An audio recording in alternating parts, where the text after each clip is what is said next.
আসসালামু আলাইকুম, বিসমিল্লাহির রহমানির রহিম। তো আমরা এখন হচ্ছে ফিজিক্স ফার্স্ট পেপার শুরু করতেছি প্রথম অধ্যায় থেকে। তো আমি বলে রাখি আগেই যে হচ্ছে আমরা ফিজিক্সের ক্ষেত্রেই হোক বা যে কোনো সাবজেক্টের ক্ষেত্রেই আমি যেখানেই বলবো যে এখানে ৪ টা অপশন বানানো সম্ভব, তার মানে সেখান থেকে বলা যায় এক কথার কোশ্চেন ওটা হবে। ওকে? এবং ফিজিক্সটা হচ্ছে সবথেকে ইজি সাবজেক্ট, সেটা হোক মেডিকেল বা হচ্ছে ডেন্টাল হোক। ঠিক আছে? ফিজিক্সটা হচ্ছে ইজি। বাট আমরা হচ্ছে কনফিউশনে পড়ি এবং জিনিসগুলোকে আউলাঝাউলা করে ফেলি। যার কারণে আমাদের সহজ কোশ্চেনে ভুল যায়। ঠিক আছে? সেজন্য আমরা সবকিছুতে গুরুত্ব দেব না। আমাদের কোথায়, কোথায় গুরুত্ব দিতে হবে এবং আমরা কোন জায়গাগুলো আসলে মিস দেওয়া যাবে না, আমি সেই জায়গাগুলা ধরে, ধরে দিব, যাতে একটা ভিডিওতে মোটামুটি ফিজিক্স ফার্স্ট পেপার বা সেকেন্ড পেপার বা দুটো একসাথেই আমরা কভার করার চেষ্টা করব। ওকে? তো শুরু করা যাক। বিসমিল্লাহির রহমানির রহিম। আমরা প্রথমে শুরু করতেছি ভৌত জগৎ ও পরিমাপ। ওকে? তো ভৌত জগৎ ও পরিমাপের প্রথম দিকে অনেক লেখা আছে। এতগুলা পড়ার মতো আমাদের সময় হাতে নাই। তাই আমরা পড়ব না। আচ্ছা, দেখো, তাহলে প্রথমে আমরা আসি হচ্ছে ভৌত জগৎ মূলত কয়টি উপাদান নিয়ে গঠিত? ভৌত জগৎ মূলত ৪টা উপাদান। কয়টা উপাদান? ৪টা উপাদান। তার মানে ভাইয়া এখানে কয়টা অপশন আছে? এখানে ৪টা অপশন আছে। তার মানে এখানে আমি একটা অপশন এটাকে হাইড করে আমি অন্য একটা অপশন দিয়ে দিতে পারি। স্থান আছে, কাল আছে, ভর আছে, শক্তি আছে। তো আমি শক্তির জায়গায় অন্য কিছু একটা দিয়ে দিলাম। ঠিক আছে? তো এভাবে আমরা এই জায়গা থেকে ৪টা অপশন তৈরি করে নিতে পারি। ঠিক আছে? তাহলে এটা একটা মানে ভালো জায়গা কোশ্চেন বানানোর। ঠিক আছে? তাহলে আমাকে এই জায়গাটা খুব ভালো করে লক্ষ্য করতে হবে। ওকে, তারপর নিচে যাই আমরা। আচ্ছা, তারপরে এখানে একটা জিনিস দেওয়া আছে যে আমরা ক্ষুদ্র থেকে ক্ষুদ্রতর যদি ভাঙি একটা জিনিসকে, তাহলে সেটা কতটুকু হতে পারে। তো আমার কথা হচ্ছে যে আমি কি করব, এখানকার যে লেখাগুলো আছে আমি সুন্দর করে এই যে এখানে একটা ফাঁকা জায়গা আছে না, হ্যাঁ, এই ফাঁকা জায়গার মধ্যে আমি লিখবো। কিভাবে লিখবো? এই যে দেখেন, প্রথম কথা হচ্ছে একটা বস্তু। তো প্রথম পয়েন্ট আমার হবে হচ্ছে বস্তু। তারপরে ওটাকে যখন ভাঙবো তখন আসবে অণু। তা ওর নিচে আমি লিখবো অণু। এভাবে করে সিরিয়ালি আমি লিখতে থাকবো এবং সর্বশেষে এই যেখানে আসবে, সে কে আসবে? সে হচ্ছে শক্তিগুচ্ছ। ঠিক আছে? তাহলে এটা আমি শর্টকাট বলে দিলাম। এভাবে আমরা সুন্দর করে এখানে একটা চার্ট বানিয়ে রাখে দেবো, যাতে আমাদের রিভাইজ দিতে খুবই সুবিধা হয়। ঠিক আছে? তাহলে বস্তুকে ভাঙলে পাবো আমরা অণু, অণুকে ভাঙলে পাওয়া যাবে পরমাণু, পরমাণুকে ভাঙলে স্থায়ী কণিকা, তারপর হচ্ছে কণিকাকে ভাঙলে কোয়ার্ক, তাই না? তো এখান থেকে প্রতিটা লাইন থেকেই কোশ্চেন করা যায়। কিভাবে? যে কণিকাকে ভাঙলে কি পাওয়া যায়, কোয়ার্ককে ভাঙলে কি পাওয়া যায়, এবং আমাদের এই সিরিয়ালটা যে নিচের কোন সিরিয়ালটি সঠিক। ঠিক আছে? তাহলে কি কি কোশ্চেন আসতে পারে আমি আলহামদুলিল্লাহ সব বলে দিছি। ওকে? আচ্ছা, তারপর এখান থেকে কোশ্চেন যে আমরা কতটুকু পরিমাণে পর্যন্ত জানতে পারছি, মাত্র 4% পর্যন্ত আমরা জানতে পাইছি পুরা বিশ্বের। হ্যাঁ? আচ্ছা, তারপরে আমাদের এই কোশ্চেন এখানে একটা সুন্দর একটা অপশন বানানোর অনেক কিছু আছে এখানে। তো এখান থেকে কি কোশ্চেন আসতে পারে? দেখেন, প্রথম হচ্ছে এখানে আমাদের হচ্ছে কি, কি দেওয়া আছে যে পদার্থবিজ্ঞানকে আমরা বিভিন্ন ভাগে ভাগ করি, তাই না? তো এখানে কিরকম কোশ্চেন আসবে ভাইয়া? খুবই সিম্পল। এবং দেখেন আমাদের এখানে অনেকগুলো অপশন আছে। কয়টা অপশন আছে? 8টা অপশন আছে কিনা। দেখেন, পারমাণবিক বিজ্ঞান, এটাকে আমি বানাই দেব আণবিক বিজ্ঞান। কি বানাই দেব? আণবিক বিজ্ঞান। ঠিক আছে? তো আণবিক বিজ্ঞান এটা বানাই দিলে আমি এখান থেকে 4টা অপশন তুলে দেব। লাইক চৌম্বক বিজ্ঞান দিলাম, তড়িৎ বিজ্ঞান দিলাম, ইলেকট্রনিক্স দিলাম, আর এখানে আণবিক বিজ্ঞান দিলাম। বলবো যে নিচের কোনটি পদার্থবিজ্ঞানের ভাগ নয়। তাহলে এখান থেকে আসবে হচ্ছে হয় 9 কোশ্চেন। ঠিক আছে? হয় 9 কোশ্চেন আসবে। এই যে দেখেন 19-20 একটা কোশ্চেন আসছে এখানে, তাই না? তাহলে এখান থেকে আমরা হয় 9 এর কোশ্চেনগুলা ভালো করে সুন্দর করে পড়ে নেব এবং আমরা বাংলার পাশাপাশি ইংলিশ টার্মটাও দেখে নেব ইনশাআল্লাহ। ওকে? আচ্ছা, তারপর এখান থেকে আমাদের খুবই জোস অপশন বানানো যায়। দেখেন, এখানে হচ্ছে সকল ধর্ম, আমাদের যে পদার্থগুলো আছে সেগুলো অনেক ধর্ম আছে। একটাকে বলি আমরা সাধারণ ধর্ম, আর একটাকে বলি আমরা বিশেষ ধর্ম। তো আমাদের যেকোনো একটা ধর্ম খুব ভালো করে মুখস্থ করতে হবে। লাইক আমি বলবো যে সাধারণ ধর্মগুলো পড়াটা বেটার হয়। কারণ কি? সাধারণ ধর্ম হচ্ছে ওজন, বিস্তৃতি, রোধ এবং স্থিতিস্থাপকতা। ঠিক আছে? তো এখানে বিশেষ ধর্মের মধ্যে কিছু একটু উলটপালট কথা আছে। লাইক আমি যদি বলি, এখানে বিশেষ ধর্মে ওরা স্থিতিস্থাপকতা দিয়ে দিছে, যে স্থিতিস্থাপকতা দিয়ে দিছে, দৃঢ়তা দিয়ে দিছে, ভঙ্গুরতা দিয়ে দিছে। এরা আমরা কোন পদার্থের ক্ষেত্রে? এটা আমরা হচ্ছে কঠিন পদার্থের ক্ষেত্রে। আর তরল ও বায়বীয় ক্ষেত্রে আমরা কোনটা দেখি? সান্দ্রতা দেখি। আর শুধুমাত্র হচ্ছে তরল পদার্থের বিশেষ ধর্ম কি? পৃষ্ঠটান বা হচ্ছে তলটান। তাহলে এখানে কি কোশ্চেন আসবে? এখানে বলবে যে পৃষ্ঠটান কোন পদার্থের ধর্ম, সান্দ্রতা কোন পদার্থের ধর্ম। সান্দ্রতা হচ্ছে তরল এবং বায়বীয় দুটারই, আর পৃষ্ঠটান হচ্ছে কি? তরলের, তাই না? আর স্থিতিস্থাপকতা কিসের? এটা হচ্ছে কঠিন পদার্থের। তাহলে আমাদের কোশ্চেনের মধ্যে দেখেন এখানে অপশন আছে 1 2 3 4। তার মানে এখানে আমি সাধারণ ধর্ম এবং বিশেষ ধর্মের মধ্যে ঢুকা দিতে পারি। লাইক আমি বলবো নিচের কোনটি সাধারণ ধর্ম নয়, তখন ওজন দিব, বিস্তৃতি দিব, রোধ দিব, আর হচ্ছে পৃষ্ঠটান দিব। তাহলে পৃষ্ঠটান হবে না, তাই না? তাহলে এখান থেকে এরকম কোশ্চেন আসা সম্ভব। ওকে? আচ্ছা, তারপর আসি আমরা নিচে যাই। আচ্ছা, তারপর এখান থেকে অনেকগুলা যন্ত্রের নাম আছে, যে যন্ত্রগুলো আমরা কোনটা কিসে ব্যবহার করি, ঠিক আছে? এটা বারবার কোশ্চেনে আসে এবং এগুলো ডেন্টালে আসে, খুবই আসে, ওকে? ডেন্টালও আসে, মেডিকেলও আসে। লাইক বায়ু চাপের জন্য আমরা ব্যারোমিটার, তারপর তাপমাত্রার জন্য আমরা থার্মোমিটার, আর হচ্ছে বা জলীয় বাষ্পের জন্য আমরা হাইগ্রোমিটার। এখানে আমাদের অনেক সময় ভুল হয়, দেখেন একটা হচ্ছে হাইড্রোমিটার, কি ড্রোমিটার, হাইড্রোমিটার, এই যে হাইড্রোমিটার। তো ড্রো মানে ডি দিয়ে মনে রাখবো ডেন্সিটি, কি ডি দিয়ে মনে রাখবো আমাদের ডেন্সিটি। ডেন্সিটি মানে হচ্ছে ঘনত্ব, তাহলে ঘনত্ব মাপি হাইড্রোমিটার দিয়ে। আর হাইগ্রো এটা হচ্ছে গ, হাইগ্রো দিয়ে আমরা মাপি হচ্ছে জলীয় বাষ্পের পরিমাণ গ দিয়ে, ঠিক আছে? তাহলে এই জায়গায় যেন ভুল না হয়, ওকে? আচ্ছা, তারপর এখানে আমাদের আরো আছে যে রিঅ্যাক্টরের মাধ্যমে, কিসের মাধ্যমে? রিঅ্যাক্টরের মাধ্যমে আমরা ওই যে পরমাণু নিউক্লিয়াসটাকে ভাঙি এবং সেখান থেকে আমরা অনেক বিদ্যুৎ শক্তি এবং অন্যান্য যে তাপ শক্তি এগুলো পাওয়া যায়, তাই না? ঠিক আছে, এটুকু আমাদের এখান থেকে করতে হবে, আর লাগবে না এখানে তেমন কিছু। আচ্ছা, এখানে কথা হলো যে ধারণা, তারপর হচ্ছে সূত্র, হ্যাঁ, তারপর নীতি, তারপর হচ্ছে স্বীকার্য।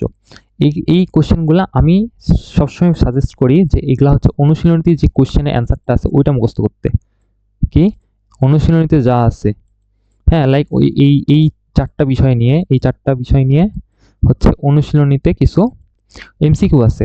আমি বলি যে ওই এমসিকিউ গুলাকে মুখস্থ করতে, কারণ এগুলা অনেক সময় এখানকার যে সূত্র সেটার সাথে যেমন তপন স্যারের কোনো মিলবে না, ঠিক আছে?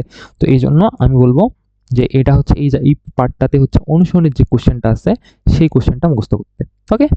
আচ্ছা, তাহলে এই জন্য আমি এই জায়গাটা পড়াবো না, কারণ এই জায়গাটায় এই বইয়ের সাথে অন্য বই কনফ্লিক্ট করে, ওকে? বাট এখান থেকে এই চারটা আলাদা করে সুন্দর করে খাতায় হচ্ছে আলাদা করে নোট করলে বেটার হবে, তাহলে মনে রাখতে সুবিধা হবে, ওকে? বাট যদি মানে মনে হয় যে দরকার নেই পড়ার, আমি বলবো যে স্কিপ করলে সমস্যা নেই, কারণ এখান থেকে খুব বেশি একটা কোশ্চেন আসে না, আসলেও ওই অনুশীলনী কোশ্চেনটা আসবে, ঠিক আছে? ওকে, আচ্ছা, তারপর এই তো সেম অনুকল্প, তত্ত্ব, এগুলো আমরা ওখানে সাজাই নিব। আচ্ছা, তারপর এখানে আসে যে আমরা হচ্ছে নিউক্লিক অ্যাসিডের গঠন জানতে পারি কি থেকে? এক্স রে মাধ্যমে, ঠিক আছে? ওকে, আচ্ছা, তারপর এই যে রেডিও টেলিস্কোপের ব্যবহারে কি পাইছি? কোয়াসার পালসার্সের আবিষ্কারে রেডিও টেলিস্কোপ ব্যবহার আমাদের অনেক কাজে দিচ্ছে, কি ব্যবহার? রেডিও টেলিস্কোপ ব্যবহার, ওকে? তারপর এখান থেকে হচ্ছে কিছু জিনিস দিয়ে রাখছে, যেমন হচ্ছে কোন বিজ্ঞানী কোনটা আবিষ্কার করছে, তারপর কিসের মাধ্যমে কি, যেমন হচ্ছে জলবিদ্যুৎ কেন্দ্রে পানির কোন শক্তিকে ব্যবহার করা হয়? জলবিদ্যুৎ কেন্দ্রে পানির বৃহৎ শক্তি ব্যবহার করে এটাকে যান্ত্রিক শক্তিতে বা বিদ্যুৎ শক্তিতে রূপান্তরিত করা হয়। তাহলে এখানে কোশ্চেনে দিবে যে জলবিদ্যুৎ কেন্দ্রে কোন শক্তি ব্যবহার করা হয়, অনেকে বৃহৎ শক্তির জায়গায় গতি শক্তি দিয়ে দিবে, ঠিক আছে? তাহলে এরকম কোশ্চেন এখান থেকে হবে, ওকে? আচ্ছা, তারপর এই যে রোগ নির্ণয় কোনটা ব্যবহৃত হয়? রোগ নির্ণয় এক্স রে ব্যবহৃত হয়। তারপর ক্যান্সার সহ বিভিন্ন ইয়াতে কি থেরাপি দেয়? আমাদের রেডিও থেরাপি দেয়, এটা তো ওই রেডিও আইসোটোপ ইউজ করে, ওকে? আচ্ছা, তবে এখান থেকে তেমন কিছু করতে হবে না। আর এগুলা যদি সাজানো থাকে, কোথায় সাজানো থাকবে? এগুলা সাজানো থাকে ডাইজেস্ট বা মেডিটিক্সে, তো ওগুলা ওই এই পার্টটা মেডিটিক্স থেকে পড়ে নেওয়া বেটার হবে, ওকে? আচ্ছা, তারপর এখানে দেখেন আবার তিনটা অপশন, কয়টা? তিনটা, স্থান, সময় এবং ভর। তাহলে আমি এখানে আরেকটা অপশন দিয়ে দিলাম শক্তি, কি দিয়ে দিলাম? শক্তি। তাহলে এখানে আমাদের মৌলিক রাশি কয়টা? তিনটা, কিন্তু এটা কিন্তু কোনো মৌলিক রাশি না। আমরা প্রথম পেজে চারটা অপশন পড়ে আসছিলাম, তাই না?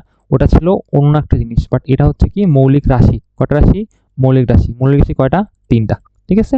ওকে, তাহলে এখানে কিন্তু আরেকটা অপশন শক্তি হিসেবে দিলে শক্তি কিন্তু আনসার হবে না, ঠিক আছে? ওকে, তারপর আধুনিক ধারণা, কয়টি জিনিস পরম? মোট তিনটি জিনিস, ওই সেম জিনিস, স্থান, সময় এবং ভর। তাহলে চারটা অপশন এখান থেকে বানানো সম্ভব, ঠিক আছে? ওকে, তারপর একক কয় প্রকার বা ভৌত রাশি আমরা কত ইয়াতে ভাগ করতে পারি? যেরকম হচ্ছে মৌলিক, আরটা হচ্ছে লব্ধ বা যৌগিক, তাই না? ওকে, এটা জাস্ট সংজ্ঞাটা জাস্ট রিডিং করে নেবেন, সংজ্ঞাটা জাস্ট রিডিং, ওকে?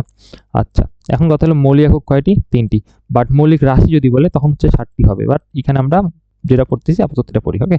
যে মৌলিক একক কয়টা? তিনটা, ওকে? আচ্ছা, এখান থেকে কি কোশ্চেন আছে? এটা খুবই সিম্পল, আমি জাস্ট বলে দিচ্ছি কোন কি কোশ্চেন আসবে মানে, ওকে? আচ্ছা, আলোকবর্ষ কিসের একক? আলোকবর্ষ হচ্ছে দূরত্বের একক। কিসের? দূরত্বের একক। কিসের একক? দূরত্বের একক। তাহলে এর একটা কোশ্চেন যে আলোকবর্ষ কিসের একক? আলোকবর্ষ হচ্ছে দূরত্বের একক, ওকে? আচ্ছা, এখন হচ্ছে এককের অনেকগুলো পদ্ধতি আছে, এখান থেকে কি কোশ্চেন আসবে? এখান থেকে কোশ্চেন আসবে হচ্ছে যে সিজিএস এককের অন্য নাম কি? সিজিএস এর এককের অন্য নাম হচ্ছে মেট্রিক পদ্ধতি, আরেকবার বলেছে ফ্রেঞ্চ পদ্ধতি, ঠিক আছে? অথবা এটাকে বলে গ্রাম সেন্টিমিটার পদ্ধতি। তাহলে কয়টা অপশন হইলো ভাইয়া? এখানে 1 2 3 বা 4টা, বা মূল আমরা 3টা অপশন ধরতে পারি, তাই না? তো 3টা অপশন হিসেবে এখানে আমরা জাস্ট 3টা অপশন নিব, আর একটা অপশন এখান থেকে এই যে বলবো হচ্ছে কি যে এটাকে দশমিক, সরি বলবো যে এটাকে এসআই একক বলে, বাট এটা তো এসআই একক না, তাই না? এটা তো এসআই একক না। তাহলে এখান থেকে 3টা অপশন প্লাস আরেকটা অপশন আছে এখানে পিছনে, এই যে এটাকে দশমিক পদ্ধতি বলে। তাহলে দশমিক পদ্ধতি কোনটা? এই সিজিএস পদ্ধতিকে দশমিক পদ্ধতি বলে, ওকে? আচ্ছা, তারপর হচ্ছে এমকেএস পদ্ধতি। আচ্ছা, এমকেএস পদ্ধতিতে আমাদের সংক্ষেপে এটাকে আমরা বলি হচ্ছে মানে এটাই হচ্ছে আমাদের মিটার, কিলোগ্রাম এবং সেকেন্ড, তাই না? এককগুলো একটু দেখে নেব। এবং হচ্ছে আন্তর্জাতিক পদ্ধতি কোনটা বা এসআই পদ্ধতি কোনটা, যেটাতে আমরা হচ্ছে যেগুলো মিটার, কিলোগ্রাম, সেকেন্ড, এই যে ক্যালভিন এগুলো ইউজ করি, তাই না? তো এখান থেকে কিরকম কোশ্চেন আসবে, বলবে যে মোট কয়টি রাশি আছে, মোট রাশি আছে 9টি, কয়টি রাশি 9টি। এবং এখান থেকে কি কোশ্চেন আসে, এখান থেকে কোশ্চেন আসে যে আমরা তো এগুলো পারি, যেমন দৈর্ঘ্য একক হচ্ছে মিটার, পরে একক কিলোগ্রাম, সময়ের একক সেকেন্ড, বাট আমরা পারি না কোনগুলো। আমরা হচ্ছে দ্বিমাত্রিক কোণের একক হচ্ছে রেডিয়ান, এটা আমরা ভুলে যাই। এবং ত্রিমাত্রিক এককের কোণ হচ্ছে স্টেডিয়ান। এবং আমরা মোস্ট যেটা বেশি কাহিনী করে সেটা হচ্ছে দীপন মাত্রা, দীপন মাত্রার একক হচ্ছে ক্যান্ডেলা, ঠিক আছে? এবং পদার্থের পরিমাপে হচ্ছে মোল, এই মোলের জায়গায় আমরা ভুলে কেজি দিয়ে দিই। কেজি কিসের, কেজি হচ্ছে আমাদের ভরের একক, ঠিক আছে? এটা ভোলা যাবে না। ওকে, এখান থেকে তাহলে এরকম কোশ্চেন আসে। এবং একটু চাইলে এককগুলো একটু দেখে নেবা। ওকে, আর এখানে কিছু নাই তার মতো। আর হচ্ছে এই যে এমকেএসএ পদ্ধতি, এমকেএসএ পদ্ধতিতে এক্সট্রা হিসেবে এখানে যুক্ত হয় অ্যাম্পিয়ার। এমকেএসএ পদ্ধতিকে আমরা হচ্ছে সংক্ষেপে আরেকটা নাম দিই, এটা কি বলি আমরা, সুসংগত পদ্ধতি। তাহলে সুসংগত পদ্ধতি কাকে বলে, কোনটা, এটা হচ্ছে এমকেএসএ। ওকে, আচ্ছা। তাহলে এখানে মোট কয়টা আছে আমাদের একক, এটা হচ্ছে মোট 4টা প্রমাণ একক। ওকে, আচ্ছা। তারপর আমাদের দৈর্ঘ্যের একক আমরা তো জানি, এখন এতগুলো আর এক্সপ্লেন করার মতো কিছু নাই। এখান থেকে কি কোশ্চেন আসে ভাই, এই জায়গা থেকে খুবই গুরুত্বপূর্ণ। কিরকম, আমরা জানি যে এক অ্যাংস্ট্রম সমান হচ্ছে 10⁻⁻10 মিটার। আমি অলওয়েজ বলি একটা কথা, যে সবসময় হলো আমাদের যে কোনো একটা একক মনে রাখতে হবে, ঠিক আছে? কোন একক লাগে, আমি এখানে শুধু মিটারটা মনে রাখবো। তো মিটার মনে রাখলে আমি সেখান থেকে ইজিলি সেন্টিমিটারও আমি চাইতে পারবো। এবং আমাদের অপশনগুলোতে সুন্দর করে লক্ষ্য করতে হবে যে আমাদের চাইছে কি, আমাদের মিটারে চাইছে না সেন্টিমিটারে চাইছে। আমরা যে এককটা মনে রাখছি সেই একক থেকে আমরা জাস্ট কনভার্ট করবো। ওকে, তাহলে আমাদের এখানে কি কি মনে রাখতে হবে, আমাদের এখানে এই কথাটা মনে রাখতে হবে যে 1 পারসেক সমান হচ্ছে 3.26। আমি কোশ্চেন বানালে বানাই দেবো 3.62, বা আমি বানাই দেবো হচ্ছে 3.24, এরকম করে আমি অপশন বানাই দিলাম। বাট এগুলো কিন্তু একটাও অ্যান্সার না, তাই না? তাহলে 3.26 এটা আমাদেরকে একদম ঝাড়া মুখস্থ করতে হবে যে 1 পারসেক সমান হচ্ছে 3.26। ওকে, এবং সাথে আমাদের 1 লাইট ইয়ার, যেটা 1 লাইট ইয়ার সমান সমান আমাদের এটা মুখস্থ করতে হবে 9.46 × 10⁻12 কিলোমিটার। আমি বলি যেগুলো কিলোমিটারের এককটা মনে রাখতে হবে, যেমন এটা 12, তাহলে 10⁻12 কিলোমিটার। এখানে চেঞ্জ করলে শুধু এই পাওয়ারটাকে চেঞ্জ করবে। ওকে, তাহলে এখান থেকে এটুকু মনে রাখতে হবে। এবং সাথে এই যে এখানে যেগুলো দাগর লাইন আছে, দাগর লাইনগুলো সবগুলো মুখস্থ করুন। আমরা 1 টন সমান যে 1000 কেজি এটা ভুলে যাই, 1 কুইন্টাল সমান যে 100 কেজি এটাও আমরা ভুলে যাই। তো এই দুটার মিসম্যাচ হয় এবং এটা আমাদেরকে ভুল করা যাবে না। ওকে, আচ্ছা। তাহলে আমাদের এই ভুলগুলো করা যাবে না। এবং এখানে আমাদের অনেকগুলো একক দেওয়া আছে, এই এককগুলো মাঝে মাঝে পরীক্ষা দেয়। কোথায় দেয়, পরীক্ষা দেয়। তো এই জন্য 1 মাইক্রো সমান কি, এগুলো আমরা পারি, বাট আমরা পারি না হচ্ছে অটো, ফেমটো এবং পিকো, এই তিনটা আমরা পারি না। তো এই তিনটাকে আমরা ভালো মতো দেখবো। এবং সাথে নিচে কিছু একটা আছে, যেমন পেটা, এক্সা, জেটটা, এই জেটটাও আমরা মনে রাখতে পারি না, যে 10⁻21 এটা আমরা কখনো পড়িই নাই। তো এই জায়গাটা আমাদেরকে দেখতে হবে এবং আমাদের দাগানো লাইনগুলোকে বেশি গুরুত্ব দিতে হবে। ওকে, আচ্ছা। তাহলে এখানে আমাদের এইটুকুই লাগবে। এরপর হচ্ছে যে আমাদের মাত্রা রাশি এবং ইয়াগুলো, যেমন 1 নিউটন সমান 10⁻15 ডাইন, বাট আমরা এটাকে ভুলে মনে করি যে 10⁵ নিউটন সমান 1 ডাইন। এটা আমরা মাঝে মাঝে ভাবি, ঠিক আছে? 1 ডাইন এটা আমরা মাঝে মাঝে ভাবি, বাট এটা তো ভুল। আমাদের হচ্ছে 1 নিউটন সমান সমান 10⁵ ডাইন। ওকে, তো এই জন্য এককগুলা কোনটা কোন পাশে 10⁵ এটা আমাদেরকে মনে রাখতে হবে। ওকে, আচ্ছা। এরপর আমাদের এখানে অনেকগুলো একক দেওয়া আছে, আমি বলবো যেগুলো হচ্ছে দাগানো লাইন সেগুলোতে বেশি বেশি আমাদেরকে মনে রাখতে হবে, লাইক কার্যশক্তি, হ্যাঁ, তারপর কি বলে শক্তি, ক্ষমতার একক, তারপর হচ্ছে চাপের একক। হ্যাঁ, তো এখানে যদিও এত বেশি ঘাপলা করবে না, আমাদেরকে লক্ষ্য রাখতে হবে কোনগুলো হচ্ছে মাত্রাহীন রাশি আর কোনগুলো হচ্ছে মাত্রাযুক্ত রাশি। বাট মাত্রাযুক্ত না, মেইনলি আমাদের মাত্রাহীনগুলোকে মনে রাখতে হবে। এবং সাথে কি করতে হবে, এই যে ইংলিশ টার্মগুলো আছে, পারলে যদি টাইম থাকে অবশ্যই ইংলিশ টার্মগুলো একটু দেখে নিতে হবে যে কোনটার ইংলিশ টার্ম কোনটা। যেরকম আপেক্ষিক গুরুত্বের ইংলিশ টার্ম হচ্ছে স্পেসিফিক গ্র্যাভিটি, এটা কেউই আমরা জানি না, খুবই কম মানুষ জানে। ওকে, তো এই জন্য এই জিনিসগুলো একটু একটু লক্ষ্য রাখতে হবে। ওকে, আচ্ছা। তাহলে এই তো মোটামুটি। আর এখন আমাদের আসতেছে এই যে টার্মগুলো, তাই না, যে পর্যবেক্ষণে কখন কি দেখছে। আমার কথা হচ্ছে, আমার সাজেশন হচ্ছে এখানে অনেক কিছু দেওয়া আছে, ঠিক আছে? এবং এই দুটা পেজ এত বেশি ইনফরমেশন যে এগুলা হচ্ছে এইভাবে এই দুটা পেজ থেকে পড়তে অনেক ঝামেলা। সেই জন্য আমি বলবো এই দুটা পেজ মেডিট্রিক্স বা হচ্ছে ডাইজেস্ট থেকে পড়তে। এই দুটো পেজ, পারলে ডাইজেস্টের ওই দুটো পেজ এনে এইখানে লাগাই নিতে, ঠিক আছে? এতে করে এই পেজগুলো পড়া সুবিধা হবে এবং একটা যেমন হচ্ছে আর্কিমিডিস বা গ্যালিলিও কি কি আবিষ্কার করছে এগুলা সুন্দর করে ওখানে সিরিয়াল করে দেওয়া আছে একটা বা দুটা পেজের মধ্যে। তো ওই দুটা পেজ পড়লেই এই 2 পেজ ক্লিয়ার হয়ে যাবে এবং আমি বলব যে এই দুটা পেজ পড়ার থেকে এইগুলা পেজ পড়ার থেকে ওই ডাইজেস্টের দুটা পেজ পড়া মানে খুবই দরকারি, হ্যাঁ? সেজন্য এটা আমি আলাদা করে পড়াবো না, কারণ এখানে আমার পড়ায় দেওয়ার কোনো কিছু নাই, ঠিক আছে? এখানে যে দাগানো লাইনগুলো আছে, দাগানো লাইনগুলো দাগানো থাকলে অবশ্যই ভালো, দাগানো লাইন একবার পড়ে নেবেন। সাথে হচ্ছে আমি বলবো ওই ডাইজেস্টের দুটো পেজ সুন্দর করে 2-1 বার পড়ে নেবেন, তাইলে দেখবেন যে সবগুলো মোটামুটি হয়ে গেছে, ওকে? এবং আমি এখান থেকে কিরকম কনফিউশন হতে পারে, লাইক ম্যাক্স প্ল্যাঙ্কের সাথে আইনস্টাইনের মানে উলটপালট চিন্তা হতে পারে। তারপর আলোক ব্যতিচার হচ্ছে যে ইয়ং আবিষ্কার করছে, এটাও উলটপালট হয়ে যেতে পারে, ঠিক আছে? এবং কোয়ান্টা যে আসলে হচ্ছে আইনস্টাইন দেয়নি বা হচ্ছে ম্যাক্স প্ল্যাঙ্ক দিছে, এই জিনিসটা উলটপালট হয়ে যায়। তো এই জিনিসগুলা আমাদেরকে একটু দেখে লিখতে হবে, ওকে? দেখে চলতে হবে, ওকে? ওকে, তাহলে এখন হচ্ছে আমাদের পরিমাপে ভুল বা ত্রুটি, তাই না? তো এখান থেকে কিরকম কোশ্চেন আসে? প্রথম কথা হচ্ছে আমাদের ত্রুটিকে আমরা অনেক ভাগ করতে পারি, যান্ত্রিক ত্রুটি, পর্যবেক্ষণ ত্রুটি, এলোমেলো ত্রুটি, পুনরাবৃত্তি ত্রুটি, লঘিষ্ঠকরণ ত্রুটি, তাই না? তো আমাদের এখানে কোশ্চেন আসবে যেরকম এটা যে যান্ত্রিক ত্রুটি, তো এখান থেকে কোশ্চেন আসবে যে যান্ত্রিক ত্রুটি কয় ধরনের হতে পারে। লাইক এটা হচ্ছে দেখেন কয়টা অপশন আছে, শূন্য ত্রুটি, পিছট ত্রুটি এবং হচ্ছে লেভেল ত্রুটি। তার মানে কয়টা অপশন? 3টা অপশন কিনা? তাহলে এখানে আমি 3টা অপশন নিব, হ্যাঁ? নিয়ে আমি এখান থেকে আরেকটা অপশন নিয়ে নেব, লাইক হচ্ছে লঘিষ্ঠকরণ ত্রুটি। তাহলে কয়টা অপশন হলো? 4টা অপশন কিনা? তাহলে নিচের কোনটি যান্ত্রিক ত্রুটি নয়? তাহলে লঘিষ্ঠকরণ ত্রুটি যান্ত্রিক ত্রুটি নয়। তাহলে এখান থেকে এরকম কোশ্চেন আসবে, ঠিক আছে? আচ্ছা, তারপর এখানে হচ্ছে লাইক শূন্য ত্রুটি, তাই না? তো শূন্য ত্রুটি কোথায় কোথায় দেখা যায়? ভার্নিয়ার স্কেল, স্ক্রু গজ, সাইড ক্যালিপার, স্পিরোমিটার, তাই না? তাহলে এখান থেকে কিরকম কোশ্চেন আসবে? বলবে যে স্ক্রু গজে কোন ত্রুটি দেখা যায়? তখন অ্যান্সার এটা থাকবে, তারপর লেভেল ত্রুটি থাকবে, তারপর শূন্য ত্রুটি থাকবে, পিছর ত্রুটি থাকবে, অ্যান্সার হবে শূন্য ত্রুটি, ঠিক আছে? তাহলে এক্সাম্পল থেকে বলবে যে নিচে এই ত্রুটিটা কোথায় দেখা যায়, এই তো সেম ফর এই যে পিছর ত্রুটিকে কোন নীতির উপরে, যে নাট স্ক্রু নীতি, এবং এটা শুধু নাট স্ক্রুতেই আমাদের দেখা যায়, তাই না? এবং সাথে ইংলিশ টার্মটা পড়তে হবে, যে ব্যাকল্যাশ শিরোর প্রত্যেকটার ইংলিশ টার্মটা অবশ্যই পড়তে হবে।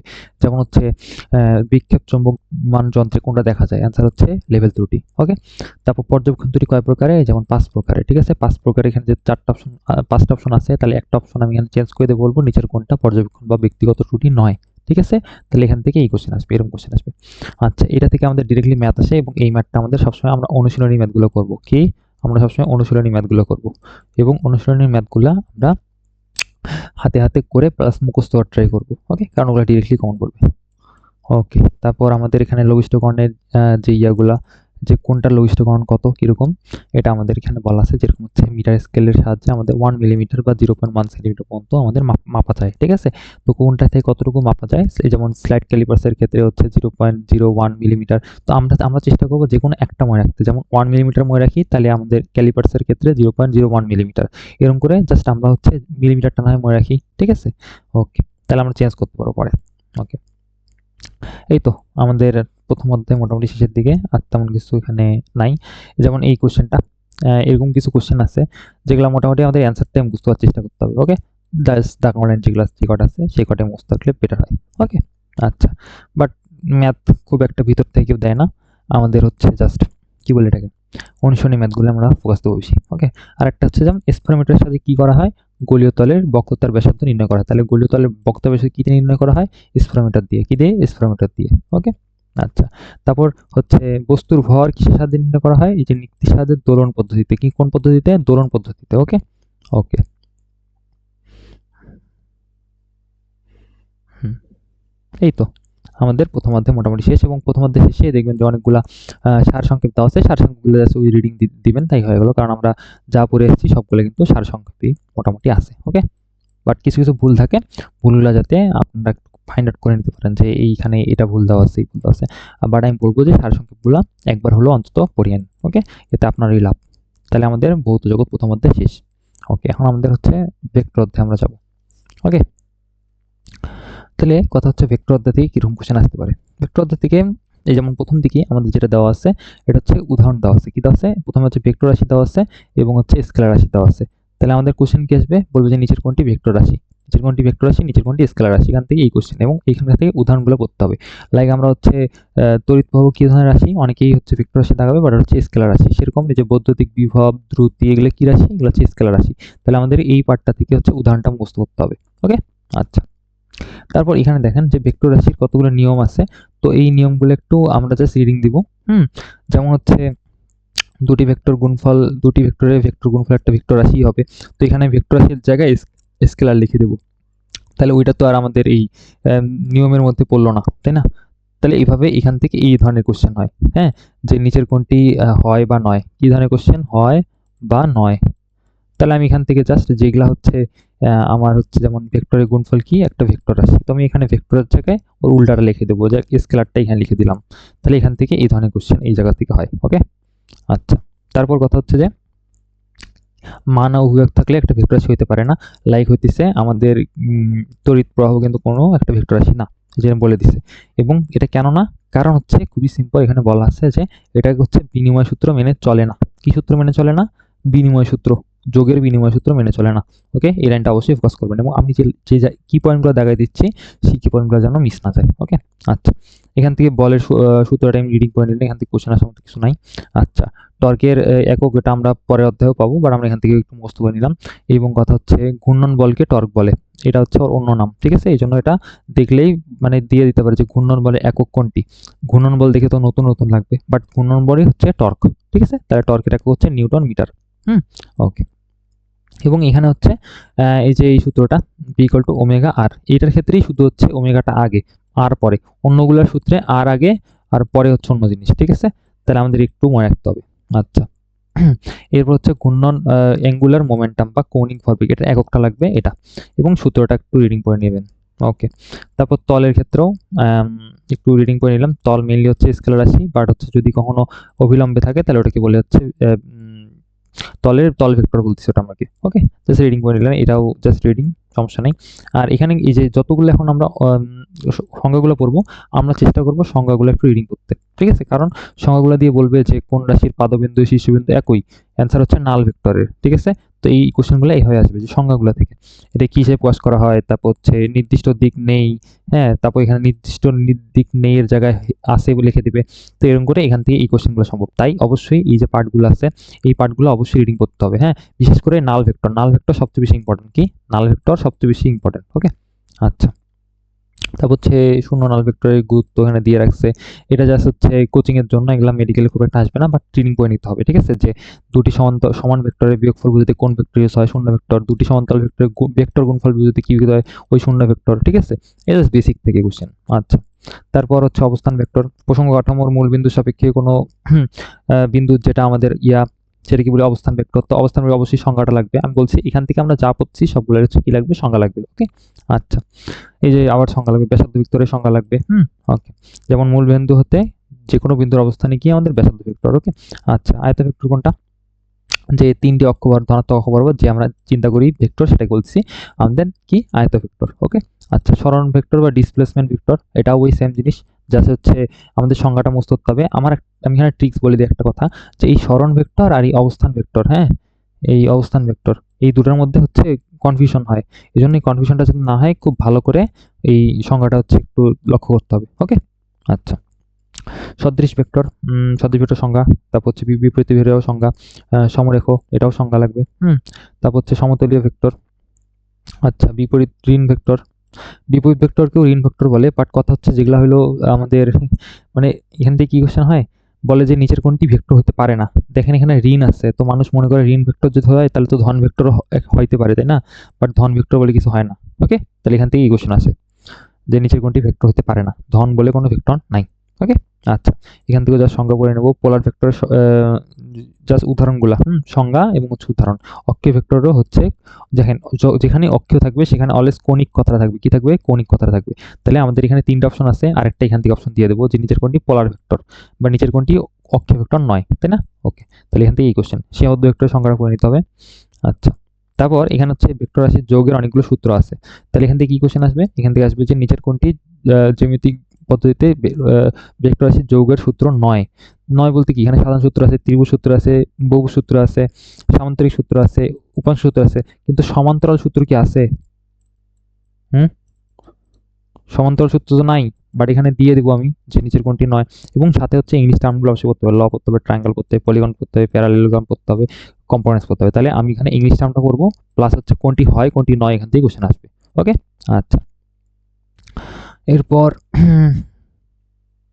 এখান থেকে আমাদের এই জিনিসগুলো আমরা একদম মুখস্থের মতো করে ফেলবো, যে দূরের মধ্যবর্তী কোণ যদি হচ্ছে 0 ডিগ্রি হয় তাহলে হচ্ছে সমান্তরাল হবে, যদি হচ্ছে আলফা ইকুয়াল টু 120 ডিগ্রি হয় তাহলে হচ্ছে আমাদের প্রত্যেকের মান হচ্ছে সমান হবে, আর যদি হচ্ছে 180 ডিগ্রি হয় তাহলে পরস্পর বিপরীত দিকে হবে। ওকে, হ্যাঁ, তাহলে এইগুলো মোটামুটি আমাদের মুখস্থের মতো যেন থাকে।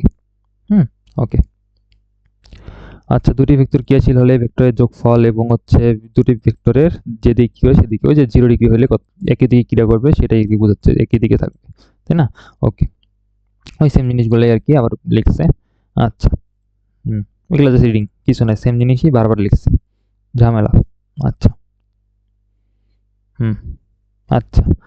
আম, দুটি সমান ভেক্টরের লব্ধি দুটির মধ্যবর্তী কোণকে সমদ্বিখণ্ডিত করে, জাস্ট এমনি রিডিং করলেন, এটা কোশ্চেন আসবে কিছু নেই। ওকে, তারপর এই যে ম্যাথটা আছে না, দেখেন যে এই ম্যাথে 6 কিলোমিটার একটা হচ্ছে 18 কিলোমিটার। তো এখান থেকে জাস্ট হচ্ছে একটু মনে রাখলেন, কারণ এখান থেকে ডিরেক্টলি তুলে দিয়ে বলবে যে মধ্যবর্তী কোণ কত, 120 ডিগ্রি, এই আর কি, এখান থেকে তেমন করার মতো কিছু নাই। যদিও হচ্ছে আমি সবসময় বলি যে অনুশীলনী ম্যাথ যেগুলো আছে সেগুলোকে বেশি গুরুত্ব দিতে, হ্যাঁ। আর এগুলা বেশিরভাগই যত ম্যাথ আছে না, বেশিরভাগের ক্ষেত্রে দেখবেন যে অ্যান্সার 120 ডিগ্রি আসছে মাইন্ড, হ্যাঁ। ওকে, আচ্ছা। তারপর এখানে ওই সেম কথাগুলো আবার লিখছে, বারবার একই কথা লিখছে, হ্যাঁ, একই কথাই লিখছে আবার। আচ্ছা,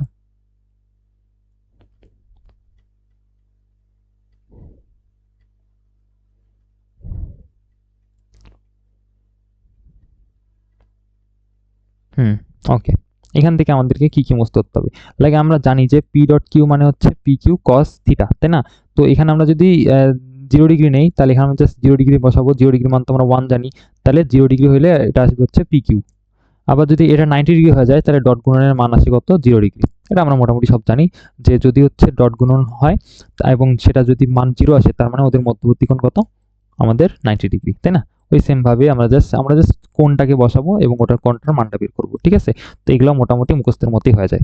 ওকে, এটা জাস্ট আমরা কি করে বলে যে নিচের কোণটি সঠিক সঠিক নয়, তখন আই ডট আই দিয়ে এখানে বসায় দেয় 0, আর আমরা তো জানি আই ডট আই মানে কি 1, তো এইভাবে আমরা বের করে নিতে পারবো। ওকে, আবার আই এর সাথে অন্য কোনো একটা থাকলে, গুণ থাকলে সেটা 0 আসে, তো এগুলো জাস্ট উল্টা পাল্টা করে দেয়, এটার জায়গায় 0 বসায়, 0-র জায়গায় 1 বসায়, এরকম করে অপশন বানায় দেয়। ওকে, আচ্ছা, এরকম সেম ওই আবার স্কেপ ধর্মগুলা জাস্ট লিখছে, এটা ইজিলি পাওয়া যায়। ওকে, আচ্ছা। তারপর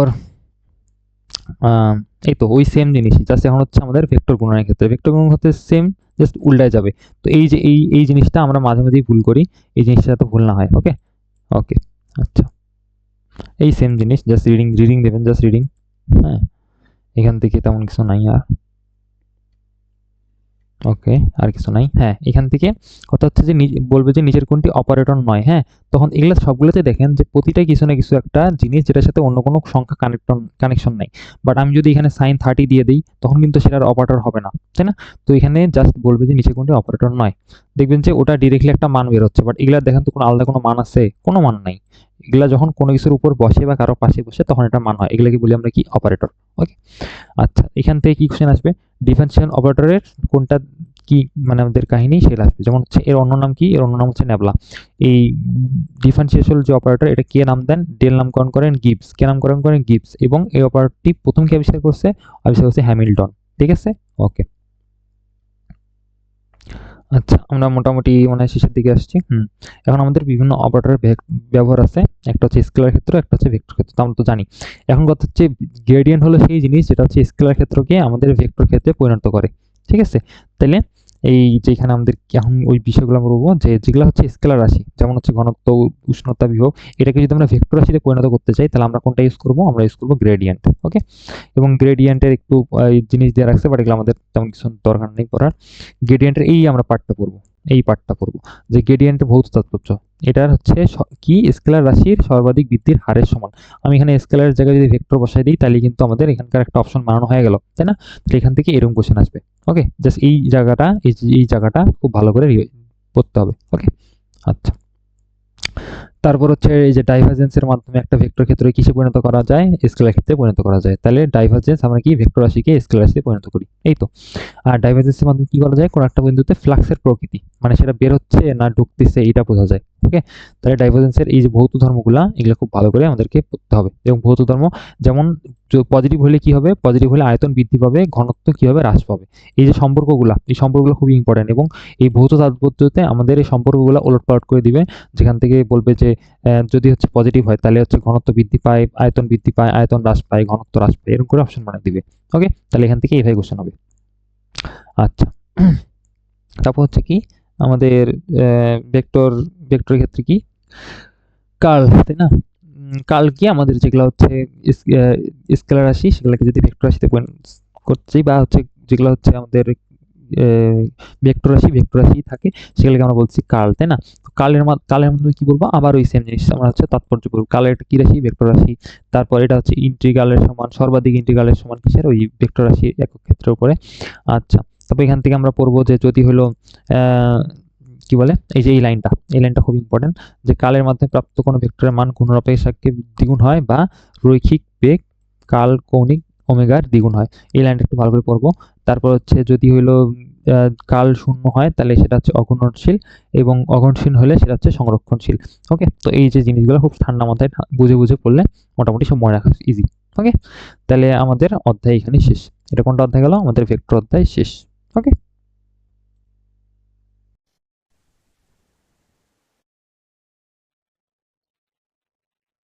তো আমরা এখন শুরু করতেছি আমাদের গতিবিদ্যা মানে ফিজিক্সের তৃতীয় অধ্যায়। ওকে, তো এখান থেকে আমাদের কি কি লাগবে, চলো শুরু করা যাক।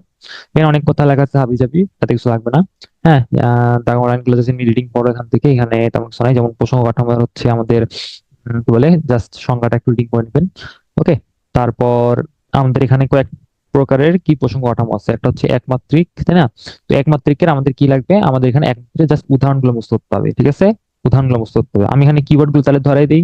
ওকে, দেখেন প্রত্যেকটাতে দেওয়া আছে সরু সরু সুতা, তাহলে সরু সরু সুতা, এটা হচ্ছে কিওয়ার্ড। ওকে, এভাবে হচ্ছে আমার একমাত্রিক বস্তু প্রসঙ্গ কাঠামো। দেখেন এখানে কয়টা অপশন, এখানে হচ্ছে তিনটা অপশন। ওকে, আচ্ছা, তারপর আসি আমরা, তারপর হচ্ছে এখানে আছে হচ্ছে দ্বিমাত্রিক প্রসঙ্গ কাঠামো। কি দ্বিমাত্রিক প্রসঙ্গ কাঠামো, দ্বিমাত্রিক প্রসঙ্গ আবার ওই সেম, আমাদের হচ্ছে কি লাগবে, আমাদের উদাহরণগুলো লাগবে। কি লাগবে, উদাহরণগুলো লাগবে।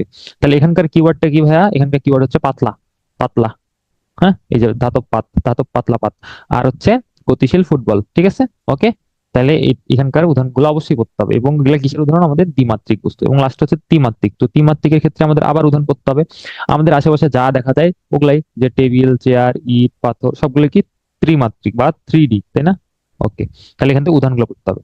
আচ্ছা, এরপর হচ্ছে সংজ্ঞাটা একটু রিডিং করে নিলেন, অজরো এটাও রিডিং করে নিলেন। ওকে, এবার হচ্ছে পরম গতি, আপেক্ষিক গতি। তো আমাদের আশেপাশে যা গতি সব কি আপেক্ষিক, পরম গতি বলে কিছু আসলে হয় না। ঠিক আছে, তাহলে আমাদের এখানে যে সংজ্ঞা রিডিং করবেন, পরম গতি এবং হচ্ছে আহ, কি বলে আপেক্ষিক গতি। এবং এই লাইনটা একটু মাথায় রাখতে হবে যে সবগুলোই হচ্ছে, সব গতি আমাদের মানে আপেক্ষিক গতি, কোনো গতি হচ্ছে পরম না, তাই না? বা যে কোনো স্থিতিও পরম না, সব হচ্ছে আপেক্ষিক। ওকে, তারপর এখানে আমাদের এই যে এই সংজ্ঞাটা থেকে কোশ্চেন আসছে, এই যে যে দুটি বস্তুর একটি সাপেক্ষে অন্যটির গতিকে আমরা কি বলি, আপেক্ষিক গতি বলি। ওকে, তো জাস্ট সংজ্ঞাটা। ওকে, তারপর এগুলা কিছু করতে হবে না।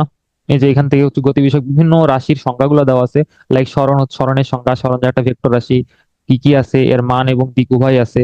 যে কোনো একটা পরিবর্তন হলেই এটা পরিবর্তন হয়, তাই না, যেহেতু এটা ভেক্টর রাশি। ওকে, তারপর আমাদের এখানে সরণের একক আর মাত্রা সবাই জানি আমরা, এটা প্রথম অধ্যায়ে আমরা পড়ে আসছি, তাই না? তাহলে একক আর মাত্রাটা আমরা দেখে নিবো। এবং আমরা দাগন লাইনের বাইরে অন্য কিছু দেখবো না, কারণ দাগন লাইনের বাইরে দেখার আমাদের টাইম নাই। ঠিক আছে, তারপর হচ্ছে তাৎক্ষণিক বেগ, এই সংজ্ঞাটা বারবার আসে, এই সংজ্ঞাটা বারবার আসে।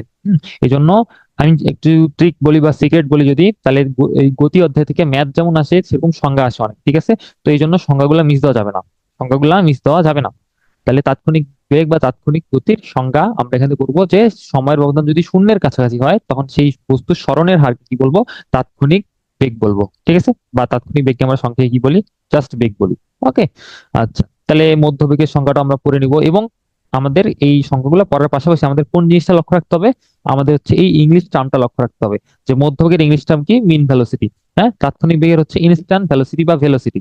ঠিক আছে, এবং সংজ্ঞাটার আমরা কিওয়ার্ড বের করে নেব, যে কোনটার ক্ষেত্রে কোনটা, যেমন এই মধ্যবেগের কিওয়ার্ড যদি বলি তাহলে এটা হচ্ছে অর্ধেক, আর এই তাৎক্ষণিক বেগের কি, এই যে স্মরণের হার বা হচ্ছে কি বলে এই যে সময়ের ব্যবধান শূন্যের কাছাকাছি, এটাই হচ্ছে কিওয়ার্ড। ঠিক আছে, তো আমরা পুরো সংজ্ঞা মনে না রেখে জাস্ট কিওয়ার্ড গুলো মনে রাখার চেষ্টা করবো। ওকে, আচ্ছা।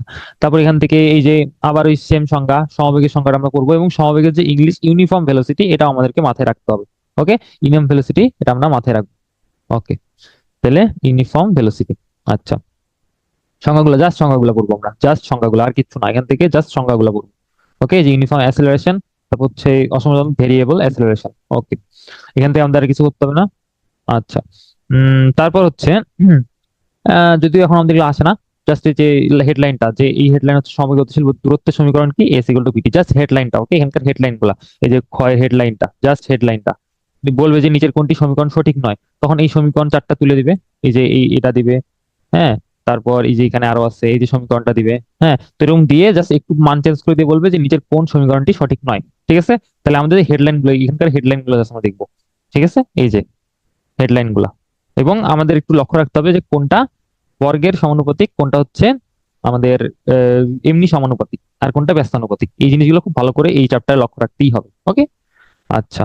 তারপর এই সেম জিনিস জাস্ট হচ্ছে আমাদের সম্পর্ক কি, দূরত্বের বর্গমূলের সমানুপাতিক। ঠিক আছে, তো এই জন্য আমাদের যে ইকুয়েশনটা, আমরা চেষ্টা করবো ইকুয়েশনটা ভাঙিয়ে আমাদের কোন জিনিসটার ম্যাচ আপ করতে বলছে সেটা আমাদের করতে। ঠিক আছে, যেমন এই ইকুয়েশনটা কি, আমাদের ভি স্কোয়ার ইকুয়াল টু 2 তাহলে ভি স্কোয়ারের সাথে সম্পর্ক হচ্ছে এস এর সমানুপাতিক, তাহলে ভি এর সাথে সমান কি, রুটের, তাই না? তাহলে যেটা আমাদের চাবে, যে অতিক্রান্ত দূরত্বের চাইছে, তাহলে অতিক্রান্ত দূরত্বের সম্পর্ক কি, বর্গমূলের ব্যস্তানুপাতিক সমানুপাতিক, তাই না? তাহলে আমাদেরকে লক্ষ্য রাখতে হবে আমাদের কোশ্চেনে কোন জিনিসটা চাইছে, আমাদের কি ভি চাইছে না এস চাইছে, তারপর আমরা ওই ইকুয়েশন থেকে বের করে জাস্ট আমরা সম্পর্কটা লিখে দেবো যে এটা বর্গমূলের সমানুপাতিক না হচ্ছে জাস্ট বর্গের সমানুপাতিক। ঠিক আছে, ওকে, আসেন। তারপর এখান থেকে আর কিছু করতে হবে না, এগুলা কিচ্ছু লাগবে না, এগুলা পড়া মানে সময় নষ্ট। ঠিক আছে, আমরা জাস্ট পাতা উল্টাবো, এই যে পাতা উল্টানোর পরে কোথায় আছে দেখো, মনে হয় আমরা এই যেখানে আছে, ওই ভেরি গুড। তাহলে এখানকার আমাদের এখানকার একটা ট্রিক আমরা বলে দিচ্ছি, তাহলে ট্রিকটা কি, আমরা যেটা বেগ যত গুণ থাকবে তার উপর জাস্ট স্কোয়ার করে নেবো, তাহলে 4 গুণ আছে, 4 উপর স্কোয়ার করলে কত আসে, এই যে তক্তার সংখ্যা 16। Clear, easy. আচ্ছা, তারপর এই যে এই অংশটা, আমি বলবো এই অংশটা খুবই ইম্পর্টেন্ট, এবং এই অধ্যায়ের জন্য এটা হচ্ছে 3 স্টার ইম্পর্টেন্ট। কত স্টার? 3 স্টার। আচ্ছা, তাহলে আমাদের এখান থেকে কি কি লাগবে, আমাদের হচ্ছে প্রাসের সংখ্যাটা আমরা রিডিং দিব, প্রাসের সংখ্যাটা রিডিং দিব। এরপর আমরা হচ্ছে প্রাসের হচ্ছে এই লাইনগুলো পড়বো, যে প্রাসের একমাত্র ক্রিয়াশীল বল কি, অভিকর্ষ বল। প্রাসের সর্বাধিক উচ্চতা পৃথিবীর ব্যাসার্ধের তুলনায় নগণ্য, তাই এর ত্বরণের মানটাকে আমরা স্থির ধরে নিই, এটা এমনি লাইনে পড়া লাগবে না। আর হচ্ছে এখানকার সংজ্ঞাগুলো অবশ্যই আমরা পড়বো, যে পয়েন্ট অফ প্রজেকশন, প্রক্ষেপণ পথ, প্রক্ষেপণ বেগ, সবগুলো আমরা কি করবো, সংজ্ঞাগুলো খুব সুন্দর করে পড়ে নেবো। ঠিক আছে, সংজ্ঞাগুলো সুন্দর করে পড়ে নেবো। এরপর হচ্ছে কি, প্রক্ষেপণ গতি। তো এই প্রক্ষেপণ গতিতে আমাদের এই জায়গাটা খুবই ইম্পর্টেন্ট, এই জায়গাটা খুব ইম্পর্টেন্ট কেন, এখানকে আমরা অনেকগুলো বৈশিষ্ট্য পাবো। কি বৈশিষ্ট্য, যে প্রক্ষেপণ গতি, এটা কি গতি, এটা হচ্ছে দ্বিমাত্রিক গতি, তাই কিনা? এখানে কিসের কথা আছে, এখানে হচ্ছে অভিকর্ষ ক্রিয়া আছে। তারপর এটা কিরকম হয়, এটা প্যারাবোলা বা হচ্ছে অধিবৃত্ত, বাট এখানে কথা হচ্ছে অধিবৃত্ত না, আসলে এটা পরাবৃত্ত হওয়ার কথা ছিল, কারণ তপন স্যার বইও পরাবৃত্ত দেওয়া আছে, প্যারাবোলার ইংলিশ কি, পরাবৃত্ত, তাই কিনা? বাট এখানে ভুল দেওয়া আছে। ওকে, যাই হোক, এটা আমরা একটু বলে দিলাম, এটা ভুল। আচ্ছা, এখানে হচ্ছে সর্বোচ্চ উচ্চতায় কি হয়, এর হচ্ছে বেগ সর্বনিম্ন বা শূন্য হয়, সর্বোচ্চ উচ্চতা, মানে এখানে এর বেগ শূন্য। ঠিক আছে, এই বিন্দুতে এর বেগ শূন্য। আর সর্বাধিক উচ্চতায় এর গতিটা কিরকম হয়, এর গতি একমাত্রিক হয়ে যায়। মানে কোথায় একমাত্রিক হয়, এই যে এই বিন্দুটা, এখানে বেগ যেমন শূন্য, আর এখানকার কি বলে আমাদের এই গতিটাও এই যে একমাত্রিক হয়ে গেছে, একমাত্রিক। ঠিক আছে, গতিটা একমাত্রিক হয় কখন, সর্বোচ্চ উচ্চতায়। ওকে, তাহলে এই জায়গাটা এই জন্য এই ইম্পর্টেন্ট। আচ্ছা, কিসের জন্য আমাদের প্রাসের পাল্লা সর্বাধিক হয়, নিক্ষেপণ কোণ যদি 45 ডিগ্রি হয় তাহলে প্রাসের পাল্লা সর্বাধিক হয়, এবং প্রাসের সর্বাধিক উচ্চতা এবং বেগ ও ত্বরণের মধ্যবর্তী কোণ কত, 90 ডিগ্রি। আমরা এখানে ভাগ করে লক্ষ্য করবো, এটা বেগ ও ত্বরণ, বেগ ও সরণ না, কিন্তু বেগ ও ত্বরণের মধ্যবর্তী কোণ কত, 90 ডিগ্রি। ওকে, আচ্ছা। এই যে এখানে বলা আছে আবারও, এই সর্বাধিক উচ্চতায় একমাত্রিক হয়, এবং এর এখানে উলম্ব বেগের উপাংশ শূন্য হয়। আমি এখানে উলম্ব বেগ না দিয়ে আমি এখানে অনুভূমিক বেগ শূন্য হয় লিখে দেবো, তারপর এটা বলবো যে কোনটি সঠিক নয়। ঠিক আছে, তাহলে এখান থেকে কি কোশ্চেন হয় আমি বলে দিলাম। ওকে, আসেন। তারপর এগুলা অনেক কিছু দিয়ে রাখছে, এগুলা আমাদের পড়া লাগবে না, এইসব পড়ার কোনো দরকার নেই। ঠিক আছে, আমরা জাস্ট এই সমীকরণগুলো একটু দেখবো, দেখে নিবো ভালো করে, এবং পারলে হাতে হাতে একটু সমীকরণগুলো লেখার চেষ্টা করবো। ঠিক আছে, কারণ হঠাৎ করে তো দিয়ে দিতে পারে যে নিচের কোন সমীকরণটি সঠিক নয় বা সঠিক হয়। ঠিক আছে, এই জন্য সমীকরণগুলা হাতে হাতে লিখে নেবো, যেমন সর্বাধিক পাল্লার সমীকরণ হচ্ছে এটা, এবং এইটা কিন্তু অনেকবার কোশ্চেনও আসছে, আমি লিখছি। ওকে, তো এই জন্য এই জায়গাগুলো আমরা মিস দেবো না। ওকে, আচ্ছা। তারপর আমরা নিচে যাই, আর কিছু আছে নাকি দেখি। আচ্ছা, এই যে এখন হচ্ছে পরন্ত বস্তুর সূত্র। তো আমাদের এখান থেকে প্রচুর রকমের ভুল হয়, আমাদের প্রচুর ভুল হয়। কি ভুল হয়? যে দেখেন ভাই, আমাদের এই সূত্রগুলা, হ্যাঁ, দেখেন, এই যে বিজ্ঞানী নিউটন গিনি ও পালক পরীক্ষার সাহায্যে এই সূত্রের সত্যতা প্রমাণ করেন। সূত্রের সত্যতা প্রমাণ করেন হচ্ছে বিজ্ঞানী নিউটন, এবং কি পরীক্ষার মাধ্যমে? এই গিনি ও পালক পরীক্ষার মাধ্যমে, তাই না? কিন্তু কথা হচ্ছে আমাদের সূত্রগুলো দিছে কে ভাইয়া? সূত্রগুলো কিন্তু আমাদের নিউটন দেয়নি। দিছে কে? আমাদের দিছে এই যে গ্যালিলিও সাহেব। কি দিছে?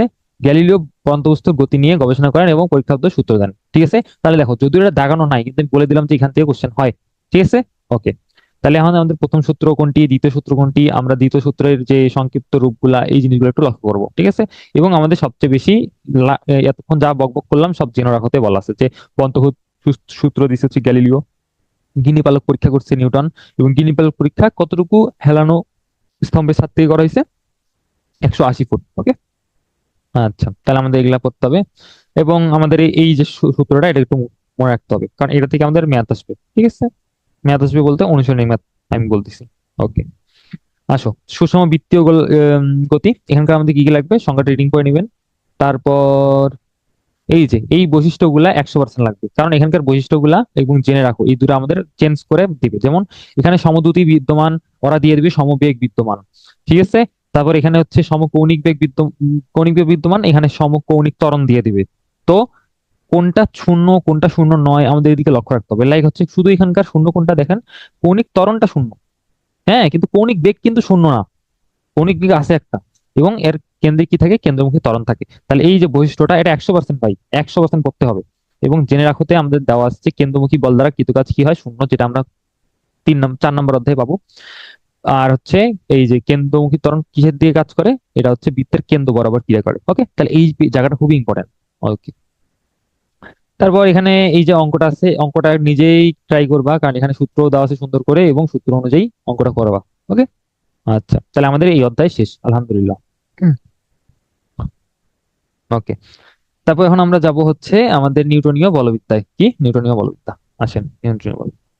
তাহলে নিউটনীয় বলবিদ্যায় আমাদের অনেক কিছু দেওয়া আছে, অনেক কিছু দেওয়া আছে, বাট আমাদের কি কি লাগবে?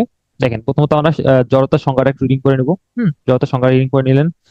তারপর যদি বলি তাহলে হচ্ছে ওকে, তারপর হচ্ছে যে জড়তার পরিমাপক কি? জড়তার পরিমাপক কিন্তু আমাদের ভর, তাই কি না? কিন্তু আরেকটা কথা এখানে বলা যায়, যে যদি এটা হচ্ছে আমাদের স্থির জড়তা, কিন্তু গতি জড়তার পরিমাপক কি? ওটা হচ্ছে ভরবেগ। কি? ভরবেগ। গতি জড়তার হচ্ছে ভরবেগ পরিমাপক। ঠিক আছে, এটা আমরা পরে পাচ্ছি। বাট মেইনলি ভর হচ্ছে কিসের পরিমাপক? পদার্থের জড়তার পরিমাপ। ঠিক আছে, কনফিউশন কোথায় হয় সেটা বলে দিলাম। ওকে, আসেন।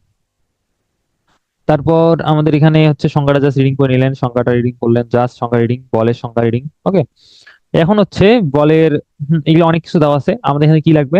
আমাদের এখানে বলের মাত্রা লাগবে, 100% লাগবে। এবং 1 পাউন্ডালের সংখ্যাটা একটু করে নিতে হবে, যে 1 পাউন্ড ভর বিশিষ্ট একটা বস্তুর উপর যদি কতটুক ত্বরণ? 1 ফুট পার সেকেন্ড স্কোয়ার, তাই না? এবং বলের কি একক? এটা এটা হচ্ছে এফপিএস একক। কি একক? এফপিএস। তাহলে কোশ্চেন কি আসবে? বলবে যে নিচের কোনটি বলের এফপিএস একক? সেটা হচ্ছে পাউন্ডাল। কি? পাউন্ডাল। এবং পাউন্ডালের এককটা কি? আমাদের পাউন্ডের ভর থাকবে, এবং ত্বরণ থাকবে ফুট পার সেকেন্ড স্কোয়ার। ঠিক আছে, তাহলে কোশ্চেন কি আসবে? আশা করি বুঝাইতে পারছি। ওকে, আচ্ছা, এখন কথা হচ্ছে এই যে বলের প্রকারভেদ, ভাই এইটা থেকেই কোশ্চেন আসে। মানে এটা যদি 1000% দেই তাও কম হয়। কি? 1000% দেই তাও কম হয়। তো এখন আমার সাজেশন কি?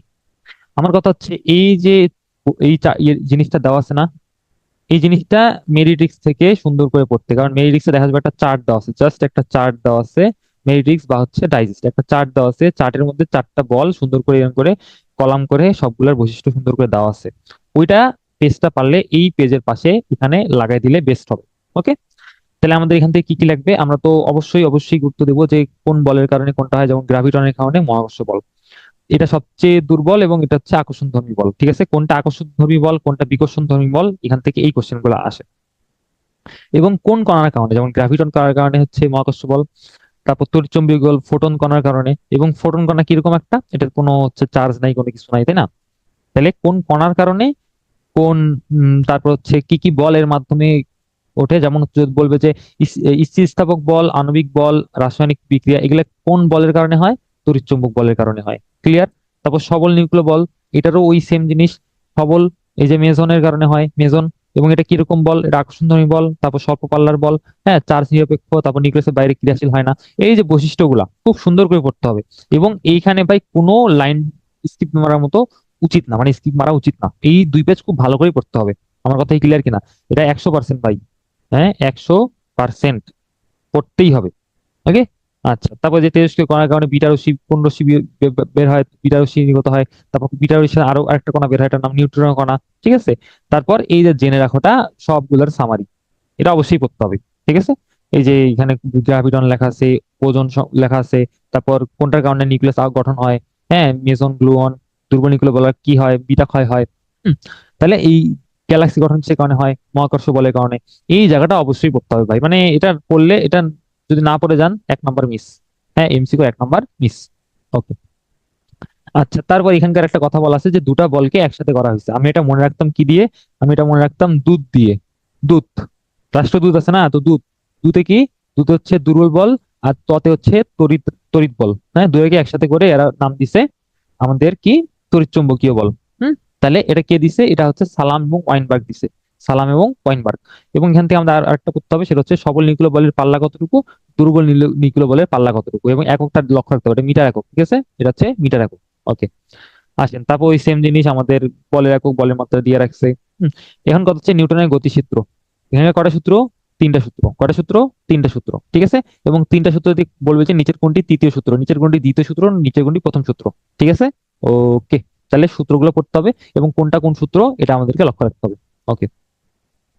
আসেন, তারপর বলের সংজ্ঞা, বলের একক, আবার এক সেম জিনিস। ঠিক আছে।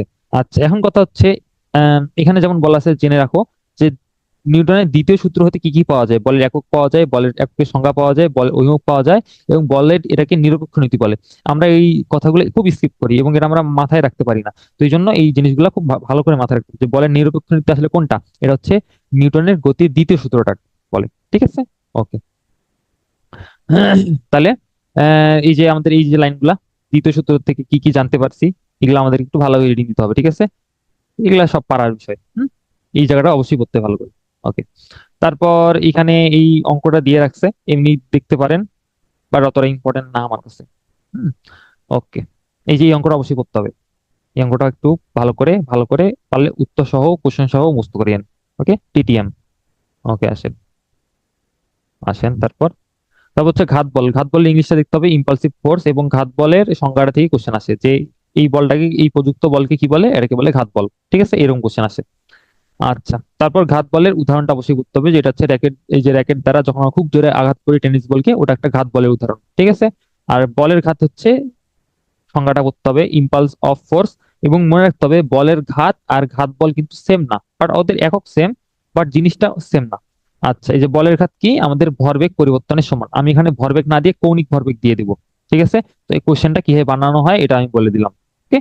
আচ্ছা, এরপর এই যে এই অংশটা, যে বলের ঘাত এবং ঘাত বলের অংশ, পুরোটা ভালো করে পড়তে হবে। এবং এটা যদি পড়া যায়, এই 2 পেজ এখানে আমাদের সার সংক্ষেপ দেওয়া আছে। ওকে। তাহলে এই জায়গাটায় কোনটার কি একক, কোনটার কি একক না। যেমন দেখেন যে ঘাত বলের মাত্রা কিন্তু ডিফারেন্ট। ঘাত বলের মাত্রা এটা, আর ঘাত বলের ঘাতের মাত্রা কিন্তু এটা, মানে চেন দুটা আলাদা আলাদা। তো এই জায়গাটা অবশ্যই লক্ষ্য রাখতে হবে। ওকে। তো এই জন্য এই জায়গাটা স্টার ইম্পর্টেন্ট, ভালো করে করতে হবে। ওকে। তারপর এই ম্যাথ গুলো এমনি দেখলে দেখলেন, নাইলে নাই, সমস্যা নাই অত। আচ্ছা, তারপর নিউটনের গতিসূত্রের ব্যবহার আছে অনেক, যে ঘোড়া কিভাবে চলে, হ্যাঁ, উপাংশ সূত্র। তারপর হচ্ছে নদীর গুণ টানা, এটা উপাংশ সূত্র। তারপর অ্যাথলেটের লং জাম্প, এগুলো আমাদের জাস্ট এমনি হেডলাইন গুলা পড়তেছেন, হেডলাইন গুলো পড়েন, হেডলাইন, জাস্ট হেডলাইন। ওকে। পাখির আকাশে উড়া, হেডলাইন। এটাতে কোন সূত্র ইউজ হয়? ওই যে আমাদের ভেক্টরের সামান্তরিক সূত্র। ঠিক আছে, এটা একটা এমসিকিউ। তারপর রকেটের গতি, এই যে আমাদের এখান থেকে কি লাগবে ভাইয়া, এখান থেকে লাগবে হচ্ছে জ্বালানি হিসেবে কি ইউজ হয়। জ্বালানি হিসেবে ইউজ হয় হচ্ছে আমাদের তরল হাইড্রোজেন, আর দহনের জন্য ইউজ হয় তরল অক্সিজেন। দুটাকে আমাদের উলটপালট করা যাবে না। একটা হচ্ছে জ্বালানি, জ্বালানিটা হচ্ছে আমাদের তরল হাইড্রোজেন, আর দহনের জন্য থাকে তরল অক্সিজেন। ঠিক আছে, দুটাই কিন্তু তরল, বাষ্প না কিন্তু। তাহলে কোথায় কোথায় কনফিউশন হয় বলে দিলাম। ওকে, ভেরি গুড। আসেন তারপর যাই। ওকে। এখন হচ্ছে এই পার্টটা অবশ্যই করতে হবে। কেন? দেখেন, এখান থেকে কয়েকটা লাইন দেওয়া আছে। রকেটের যদি আমরা ভর কমাই তাহলে ত্বরণ বৃদ্ধি পায়। আমরা জাস্ট এই সমীকরণটা সুন্দর করে লিখবো, এবং আমরা এখান থেকে শুধু একটা জিনিস লক্ষ্য করতেছি, যদি ভরের সাথে সবকিছু ব্যস্তানুপাতিক, তাই কিনা? তাহলে ভর যদি কমে তাহলে তো ত্বরণ বৃদ্ধি পাবেই। তারপর হচ্ছে যদি রকেটের ত্বরণ বৃদ্ধি পায় তাহলে হচ্ছে কি গ্যাসের হারও বাড়াইতে হবে, তাই না? তাহলে ত্বরণ কিভাবে কিভাবে বৃদ্ধি করা যায় সেগুলোর নিয়ম এটা। আমি বলবো যে কিভাবে ত্বরণ হ্রাস করে, তখন এটা একটা জিনিস just উল্টা করে দিয়ে আমি কোশ্চেনের অ্যান্সারটা করবো। ঠিক আছে, ওকে। তারপর যাই, তারপর হচ্ছে নিউটনের গতির সূত্রের যে সীমাবদ্ধতা গুলা। হ্যাঁ, বলবো যে নিচে কোনটি গতি সীমাবদ্ধতা নয় বা হয়। ঠিক আছে, তাহলে এখানে কণার ভর কিরকম, খুবই কম। এখানে কি যেগুলা মানে যদি কণার ভর খুবই কম হয় তাহলে সেখানে এটা কার্যকর না। ঠিক আছে, তারপর হচ্ছে যে আহ তারপর আমাদের হচ্ছে কোন ক্ষেত্রে, যেমন হচ্ছে স্থির কাঠামো বা সমবেগে চলমান বস্তুর ক্ষেত্রেই শুধু হচ্ছে নিউটনের গতিসূত্র প্রযোজ্য হয়। বাট যদি খুব জোরে চড়ে, মানে আলোর বেগের কাছাকাছি, তাহলে কিন্তু এটা সম্ভব না। ঠিক আছে, তো এই জিনিসগুলো এই জায়গাটা একটু ভালো করে আস্তে আস্তে রিডিং করলে বেটার হবে। ওকে, আচ্ছা। তারপর কথা হচ্ছে যে বলের প্রকৃতি, বলে অনেক রকম প্রকৃতি আছে। যেরকম হচ্ছে আমাদের কি বলতেছি যে কিছু বল আছে যেগুলো হচ্ছে আকর্ষণ ধর্মী, কিছু বল আছে বা বিকর্ষণ ধর্মী। তো বলের অনেক ধরনের প্রকৃতি আছে। আমরা এখানকার সংজ্ঞাগুলো রিডিং দেবো। ঠিক আছে, এই যে সংজ্ঞা যেটা আছে এই সংজ্ঞাটা দেবো। মহাকর্ষ ক্ষেত্র, এটার সংজ্ঞাটা রিডিং দেবো। ক্ষেত্র প্রবল্য বা ফিল্ড ইন্টেন্সিটি, এটার সংজ্ঞাটা পড়বো। সংজ্ঞাটা খুব ভালো করে পড়বো। এবং হচ্ছে ফিল্ড ইন্টেন্সিটি, এটা হচ্ছে একটা করতে হবে, এটা আমার কিরকম রাশি, এটা একটা ভেক্টর রাশি। ঠিক আছে, ওকে। আর মহাকর্ষ হলে আবার সংজ্ঞাটা আমরা রিডিং দেবো। ওকে, এবং এর এককটা কি, নিউটন পার কেজি, কি নিউটন পার কেজি। এবং প্রাবল্য একটা ভেক্টর যেহেতু রাশি, এই জন্য এর মান এবং দিক উভয়ই আছে। ওকে, আচ্ছা। আচ্ছা, তারপর আহ এইখানকার আমরা হেডলাইনটা করবো যে রৈখিক ভরবেগের সংরক্ষণ নীতি, এটাকে আরেকটা নাম বলে ভরবেগের নিত্যতা সূত্র। ঠিক আছে, তাহলে এখানকার আমরা কি করবো, যে উদাহরণের হেডলাইন গুলা, এই যে হেডলাইন যেটা দাগানো আছে। ঠিক আছে, ওকে। তারপর আমরা নিচে যাই, এখানকার অনেক ম্যাথ আছে যেগুলো দাগানো ম্যাথ, সময় পাইলে সেগুলা দেখবেন, সময় না পাইলে দেখার কোনো দরকার নেই, টাইম ওয়েস্ট। ওকে, তারপর এখানকার উদাহরণ অনেকগুলো আছে, কিসের, আমাদের ঘাত বলে অনেকগুলো উদাহরণ আছে। আমরা জাস্ট হেডলাইন গুলো পড়বো, কি করবো, হেডলাইন গুলো পড়বো। ওকে, হেডলাইন গুলো পড়বো। আচ্ছা, তারপর লিফটের প্রতিক্রিয়া, এই যে লিফটে উপরে উঠলে, উপরে মনে রাখবেন যে যখন উপরে উঠে তখন জাস্ট আমরা প্লাস করব, যখন নিচে নামে তখন আমরা মাইনাস করব। কি করব, মাইনাস করব। বাট যদিও এখানে হচ্ছে ভুল দেওয়া, হ্যাঁ, এটা ভুল দেওয়া। এটা হচ্ছে মাইনাস হবে জি মাইনাস এ ইন্টু এম। ওকে, আচ্ছা। তারপর যদি লেভ স্থির থাকে তাহলে কি হবে, আমাদের কোনো আপাত পরিবর্তন ঘটবে না। তাহলে আমাদের কোশ্চেন কি আসবে, এখানে বলবে যে এ, আরোহী বা বস্তুর ওজনে আপাত পরিবর্তন ঘটবে না কোন ক্ষেত্রে, তখন জাস্ট এই হেডলাইন গুলো তুলে দিবে। বলবে যে সমবেগে ওঠানামা করতে যদি অবাধে নিচে নামে, তারপর বলবে হচ্ছে এ এ ত্বরণের নিচে নামে, এ ত্বরণের উপরে ওঠে। চারটা অপশন হয়ে গেল। বাট এখানকার আনসার কি হবে, আপাত পরিবর্তন ঘটবে না কখন, যখন হচ্ছে স্থির থাকে বা সমবেগে ওঠানামা করে। ওকে, তাহলে কোশ্চেন কি আসবে আমি খুব সুন্দর করে বলে দিছি। ওকে, আচ্ছা। তারপর হচ্ছে লিফটের অবিকর্ষিত ত্বরণ যখন খুব বেশি বা অপেক্ষাকৃত নিচে নামে তখন কি হয়, এই যে ওই সূত্রটা দিয়ে রাখছে।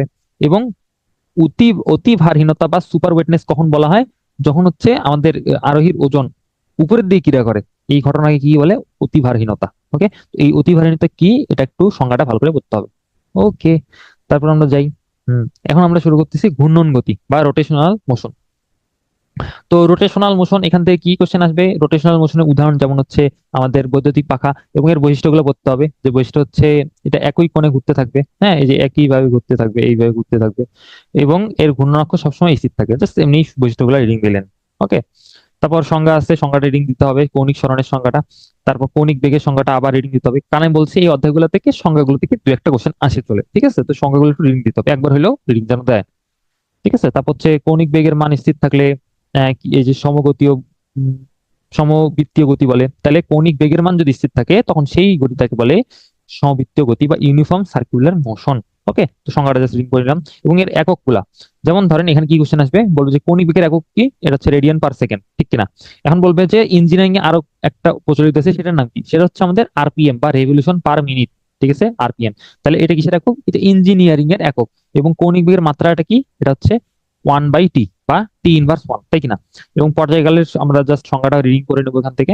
এবং এখানে পর্যায়কালের যে সূত্রটা দেওয়া আছে আলহামদুলিল্লাহ সেটা পড়তে হবে। ওকে, এবং কম্পাঙ্ক এখানে আমরা কি দ্বারা প্রকাশ করছি, কম্পাঙ্ককে আমরা প্রকাশ করেছি এন দ্বারা। এই জন্য এই জিনিসটা লক্ষ্য করতে হবে, কারণ আমরা সবাই ছোট থেকেই কম্পাঙ্ককে এফ দিয়ে পড়ে আসি, বাট এই বই কিন্তু কম্পাঙ্ককে এন দিয়ে প্রকাশ করা হয়েছে। তো একটু লক্ষ্য রাখা লাগবে জিনিসটা। ওকে, আচ্ছা। এখন রৈখিক বেগের সূত্রটা একটু আমাদের লাগবে, যে রৈখিক বেগ সমান সমান কি, আমাদের হচ্ছে ওমেগা ইন্টু আর। ওমেগা ইন্টু আর, এই যে আমাদের সূত্রটা। ঠিক আছে, সূত্রটা যেন ওলট পালট না হয়। হঠাৎ করে মানুষ কি করে, ওমেগা ইকুয়াল টু ভি আর দিয়ে দেয়। বাট এটা তো ভুল ভাই, ভি ইকুয়াল টু ওমেগা আর, তাই কিনা। তাহলে আমাদের সূত্র ওলটপালট করা যাবে না। ওকে, আসেন, তারপর ওই যে আমাদের আবার কৌণিক ত্বরণের ক্ষেত্রে রেডিয়ান পার সেকেন্ড স্কোয়ার, তাই না? আর এটার মাত্রাটা কি? T−2। ওকে, ভেরি গুড। তাহলে এখান থেকে এরকম কোশ্চেন, এবং কৌণিক ভরবেগের সংজ্ঞাটা রিডিং দিতে হবে। এবং কৌণিক ভরবেগ ওই সেম জিনিস আমাদের, এটা কিসের ক্ষেত্রে? এটা আমাদের হচ্ছে কৌণিক ভরবেগের ক্ষেত্রে। কৌণিক ভরবেগ এর একক এবং মাত্রাগুলো আমাদেরকে ভালো করে মাথায় রাখতে হবে। এটা হচ্ছে ml² T−1, তাই না? এবং এর এককটা হচ্ছে kg/m²/সেকেন্ড। এই দুটো জিনিস খুব ভালো করে আমাদের রাখতে হবে, কারণ এই দুটো আসার চান্স 100%। ওকে, ওকে। তারপর এই যে আমাদের এই সমীকরণগুলা, জাস্ট সমীকরণগুলা, ওকে, সমীকরণগুলা এবং সংজ্ঞাটা রিডিং করতে হবে। সংরক্ষণ সূত্র, জাস্ট রিডিং সংজ্ঞা। ওকে। তারপর হচ্ছে জড়তার ভ্রামক, জাস্ট সংজ্ঞা। এবং এর হচ্ছে সমীকরণটা কোথায়? এই যে কই গেল, ওয়েট, এই যে সমীকরণটা, ঠিক আছে। ওকে। আচ্ছা, এখন কথা হচ্ছে এই জায়গাটায় 100% বলতেছি আমি কেন? এখানে দেখেন কয়টা অপশন, তিনটা অপশন কিনা। তাহলে এটা তো ইজিলি আরেকটা অপশন বানিয়ে দেওয়া যায়। তাহলে বলবে যে জড়তার ভ্রামকের নির্ভরতা নয় কোনটি। তখন এখানে ঘূর্ণন অবস্থান দিবে, দৃঢ় বস্তু আকৃতি দিবে, এখানে দৃঢ় বস্তু স্থিতিস্থাপকতা দিয়ে দিবে, তখন ওটা তো আর হবে না, তাই না? তো এখান থেকে কি কোশ্চেন আসবে? এখানে হচ্ছে তিন অপশন, যেহেতু আরেকটা অপশন দিয়ে বলবে কোনটি নয়। ওকে, এবং এর একক দেওয়া আছে, এর মাত্রা দেওয়া আছে। তাহলে এখান থেকে এই ধরনের কোশ্চেন, এবং এটাকে আমি বলবো 100% ইম্পর্টেন্ট। কত? 100%। ওকে, ওকে। তারপর হচ্ছে কি, এখান থেকে এই এই লাইনটা ইম্পর্টেন্ট। কি? যে একক কণিবেগ ঘনত্ব বস্তুর জড়তার ভ্রামক গতিশক্তির কত গুণ? অ্যান্সার হচ্ছে দ্বিগুণ। ঠিক আছে, দ্বিগুণ থাকবে, 4 গুণ থাকবে, এরকম ভাবে দিবে। তো এখান থেকে এই পার্টটা আমাদেরকে মনে রাখতে হবে, এই লাইনটা। ওকে, আচ্ছা। তারপর টর্ক, টর্ক বা হচ্ছে বলের ভ্রামক। টর্কের যে অপর নাম বলের ভ্রামক, এটাই মানুষ জানি না আমরা, ঠিক আছে। তো বলবে যে বলের ভ্রামক এর সংখ্যা বা এটার সংখ্যাটা রিডিং করতে হবে, ঠিক আছে। আর এখান থেকে বলের ভ্রামকের যে সমীকরণটা, এটা একটু করে নিতে হবে। এবং এই যেটা, এই সমীকরণটা। ওকে, বলবে যে নিচে কোনটি বলের ভ্রামকের সমীকরণ। আমরা তো টর্ক জানি, বলের ভ্রামক তো জানি না, তখন ওলট পালট হয়ে যাবে, ঠিক আছে। এবং এখান থেকে আমাদের লাগবে কি, টর্ক বা বলের ভ্রামকের একক কি? Newton metre. এবং নিউটন মিটারের হচ্ছে মাত্রাটা কি? এটা। ওকে। আর তর্কের তাৎপর্য একটু রিডিং, জাস্ট রিডিং, একবার রিডিং পারলে ভালো, না হলে দরকার নেই, সমস্যা নেই। এবং টর্কের যে আবার সমীকরণ, সেম সমীকরণ, জাস্ট সমীকরণটা করতে হবে। ওকে, ওকে। তারপর এখান থেকে আর কিছু লাগবে না। এখান থেকে কিছু নাই। ওকে।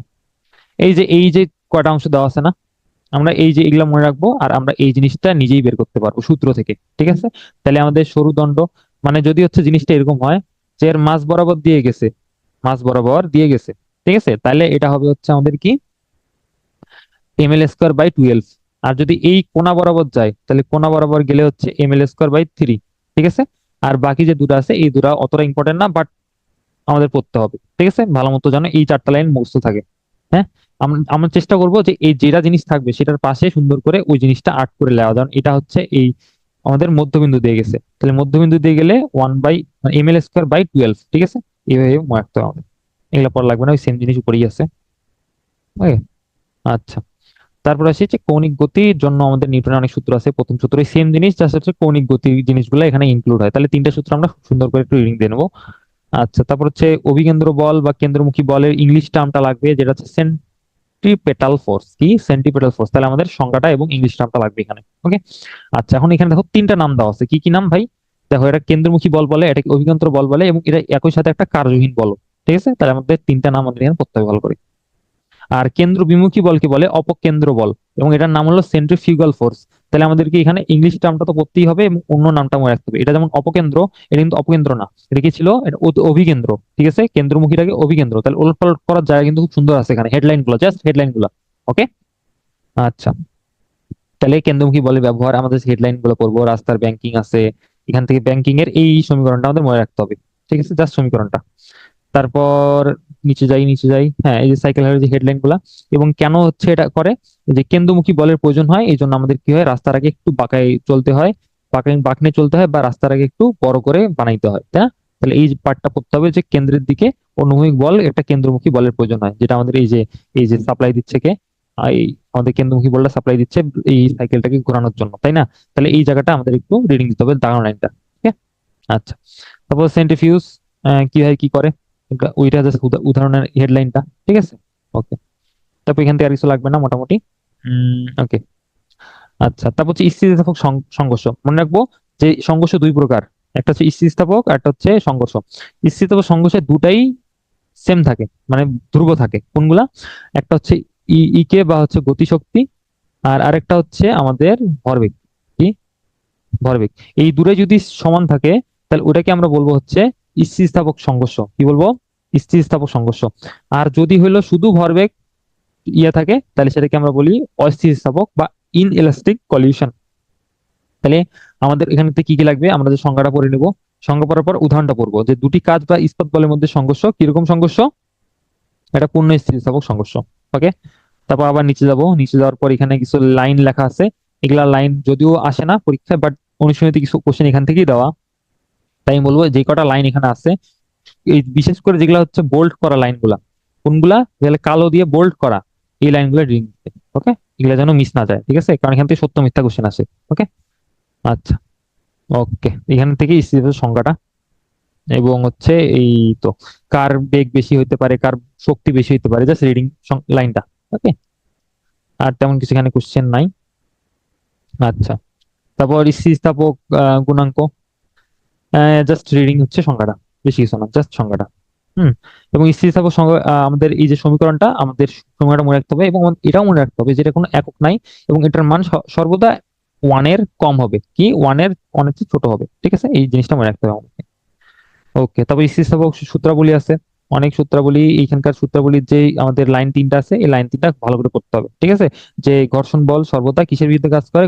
গতির বিরুদ্ধে কাজ করে এবং এর সীমান্তিক মানের সমানুপাতিক, ব্যস্তানুপাত না কিন্তু সমানুপাতিক, ঠিক আছে। এবং স্থিতিস্থাপক ঘর্ষণ বল এই স্পর্শ তলের প্রকৃতির উপর নির্ভর করে, কিসের উপর? প্রকৃতির উপর নির্ভর করে। ওকে। তো এই জিনিসটা আমাদেরকে মনে রাখতে হবে। ওকে। ঘর্ষণ বলের সূত্র বলি সেম জিনিস, জাস্ট একটা লাইন আমাদেরকে মাথায় রাখতে হবে যে বেগ বেশি না হলে গতি ঘর্ষণ বল তলদ্বয়ের বেগের উপর নির্ভরশীল নয় এবং কিসের উপর নির্ভর করে না? তলদ্বয়ের প্রকৃতির উপর নির্ভর করে, ঠিক আছে। ওকে। তাহলে কোনটার উপর নির্ভর করে, কোনটার উপর নির্ভর করে না, এই জিনিসটাতে ভালো করে লক্ষ্য রাখতে হবে। ওকে। আচ্ছা। তাহলে এই হলো আমাদের নিউটনীয় বলবিদ্যা এবং আমাদের আরো দুটো চ্যাপ্টার শেষ হয়ে গেল।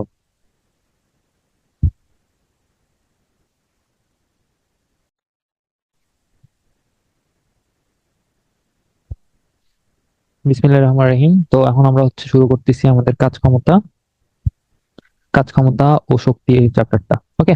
তো এখানে আমাদের কি কি লাগবে? প্রথম কথা হচ্ছে আমরা কাজের সংজ্ঞাটা জাস্ট পড়বো, যে বল প্রয়োগ করলে যদি বস্তু স্মরণ ঘটে তাকে আমরা বলি কাজ, ঠিক আছে, জাস্ট সংজ্ঞাটা। এরপর হচ্ছে যে আমাদের কাজ কিরকম রাশি, কাজ একটা স্কেলার রাশি এবং কাজের যে আমাদের সমীকরণটা W equal to F dot S, মানে এটা কি হচ্ছে, কি গুণন, এটা হচ্ছে ডট গুণন, হচ্ছে স্কেলার গুণন, তাই না? স্কেলার গুণন। আর একটা কথা সেটা হচ্ছে যে এটাকে ইলাবোরেট করলে আমরা কি পাই? এটাকে ইলাবোরেট করলে আমরা পাই হচ্ছে F S cos theta. Theta হচ্ছে বল এবং সরণের মধ্যবর্তী কোণ, তাই না? তাহলে এটা হচ্ছে আমাদের কাজ। এরপর আমাদের এখানে কি কি লাগবে? ওই যে আমাদের ইলাবার্ট ফর্মটা এখানে দেওয়া আছে এবং আমরা এখান থেকে কাজের জাস্ট সংজ্ঞাটা পড়ে নেব, ঠিক আছে। যে বস্তুর স্মরণ ঘটলে যদি মানে কোনো বল প্রয়োগ করলে যদি বস্তু স্মরণ ঘটে, বল এবং সরণের গুণফল বা উপাংশের তার গুণফলটাই কি বলে? আমরা কাজ বলি। কাজের এসআই একক কি? কাজের এসআই একক হচ্ছে জুল বা হচ্ছে নিউটন মিটার। এবং এটা কি ধরনের রাশি? এটা হচ্ছে স্কেলার রাশি। এখন কথা হচ্ছে আমাদের এই কোশ্চেনটা আমরা অনেকেই ভুল করি এবং এই জিনিসটা হচ্ছে যে কাজের অভিকর্ষী একক কি? কাজের অভিকর্ষী একক হচ্ছে কেজি মিটার, ঠিক আছে, নিউটন কিন্তু না, বা হচ্ছে না, নিউটন মিটার না, এটা হচ্ছে কি কেজি মিটার। কি? Kg metre. তাহলে কাজের অভিকর্ষী একক কি? Kg metre. কাজের মাত্রা কি? কাজের মাত্রা ml square T inverse 2। Okay. তাহলে এটুকু আমাদের লাগবে এখান থেকে। এরপর যদি বলি তাহলে হচ্ছে আমাদের লাগবে কি কি লাগবে এখান থেকে? আমাদের লাগবে হচ্ছে যে কি কি কারণে আমাদের কাজ মানে শূন্য হয়, ধনাত্মক হয়, ঋণাত্মক হয়, এই পার্টগুলো, এবং এখান থেকে সব থেকে কোশ্চেন বেশি হয়। ওকে। তাহলে আমাদের এখানে কি কি আছে?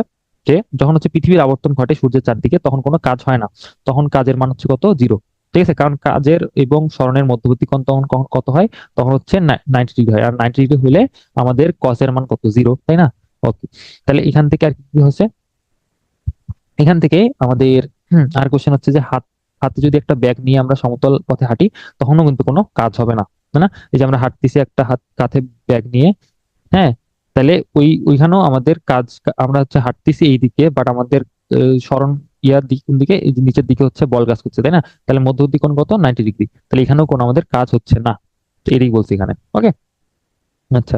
তারপর হচ্ছে আর কখন হয় না? যখন হচ্ছে আমরা পাথর ঘুরাই, কখন? ওই যে হাতের মধ্যে নিয়ে যদি আমরা পাথর ঘুরাইতে থাকি, এইভাবে হাতে নিয়ে এরকম করে ঘুরাই, তখনও কোনো কাজ হয় না, ঠিক আছে। তাহলে কাজ কখন কোন শূন্য হয়? যখন এস জিরো হইতে পারে বা হচ্ছে মধ্যবর্তী কোণ 90 ডিগ্রি, এর কারণে আমাদের কোনো কাজ হবে না, তাই না? ওকে। এখন কিছু কিছু বিশেষ ক্ষেত্র আছে এবং আমি বলবো যে এগুলো ইম্পর্টেন্ট। কিরকম? যে বলের দ্বারা কাজ। আচ্ছা, তারও আগে একটা কথা বলি, ফিজিক্সে ফার্স্ট পেপারে যদি কোনো অধ্যায় সব থেকে ইম্পর্টেন্ট বা কেউ যদি আমাকে কোশ্চেন করে যে কোন অধ্যায়টা, জাস্ট আমি একটা অধ্যায় পড়বো, কোন অধ্যায়টা পড়লে আমি হচ্ছে পরীক্ষায় 1 নম্বর অন্তত পাবো, তাহলে আমি বলবো কাজ, ক্ষমতা ও শক্তি। এই অধ্যায়টা হচ্ছে ফার্স্ট পেপারে সব থেকে ইম্পর্টেন্ট অধ্যায়, এবং এখান থেকে কোশ্চেন অবশ্যই আসবে, মানে শিওর আসবে। ঠিক আছে, ওকে। তাহলে বলের দ্বারা কাজ কি কি হয়? বলের দ্বারা কাজে আমাদের গতিশক্তি বৃদ্ধি পায়, আমাদের স্থিতিশক্তি হ্রাস পায়। এবং বলের দ্বারা কাজের আমাদের রেঞ্জ, যেটা রেঞ্জটা আমাদের খুব ভালোভাবে রাখতে হবে। এবং এখানে কি কি ভুল হয় দেখো, এখানে হচ্ছে লেস অর ইকুয়াল আছে, বাট 90-এর ওখানে কিন্তু লেস অর ইকুয়াল নাই, জাস্ট হচ্ছে লেস দেন 90। ঠিক আছে, তাহলে ভুলগুলো কোথায় হয় আমি জাস্ট ধরে দিলাম। ওকে, এরপর হচ্ছে কি যে আর কি কি আছে, যে আমাদের সংজ্ঞাটা, এই সংজ্ঞাটা একটু রিডিং করতে হবে, যে যদি হলো বল প্রয়োগে আমাদের প্রয়োগ বিন্দু যেদিকে সেদিকেই বল ক্রিয়া করে, তাহলে এটাকে আমরা বলি বলের দ্বারা কাজ। ঠিক আছে, এখন বলের বলের বিরুদ্ধে কাজ কি? যে বলের বিরুদ্ধে কাজকে আমরা বলি ঋণাত্মক কাজ। এটার হচ্ছে রেঞ্জটা আমাদের করতে হবে। এবং আমি এখানে আরেকটা ট্রিক বলি, দেখেন প্রত্যেকটা 90-এর ক্ষেত্রে কিন্তু কোনো ওই যে লেস আর ইকুয়াল এই কথাটা নাই। হ্যাঁ, সবগুলাই সবসময় লেস থাকবে। তো এই জিনিসটা যদি আমরা ধরতে পারি যে লেস জিনিসটা, তাহলে মোটামুটি আমাদের অপশন থেকে 4টা অপশন আমরা খুব সহজে কাট আউট করতে পারবো। ঠিক আছে, আচ্ছা। এখন কথা হচ্ছে ভাইয়া, এখানে তো দুটা জিনিস, একটা হচ্ছে বলের দ্বারা কাজ আর একটা হচ্ছে বলের বিরুদ্ধে কাজ, আমি তাহলে কোনটা মনে রাখা বেশি ইজি? আমার কথা হলো তুমি এটা মনে রাখো, কারণ বলের দ্বারা কাজ হলে গতিশক্তি বৃদ্ধি পাবে, আর গতিশক্তি বৃদ্ধি মানেই স্থিতিশক্তি হ্রাস পাবে। আর বলের বিরুদ্ধে কাজ তার উল্টাটা। কিরকম?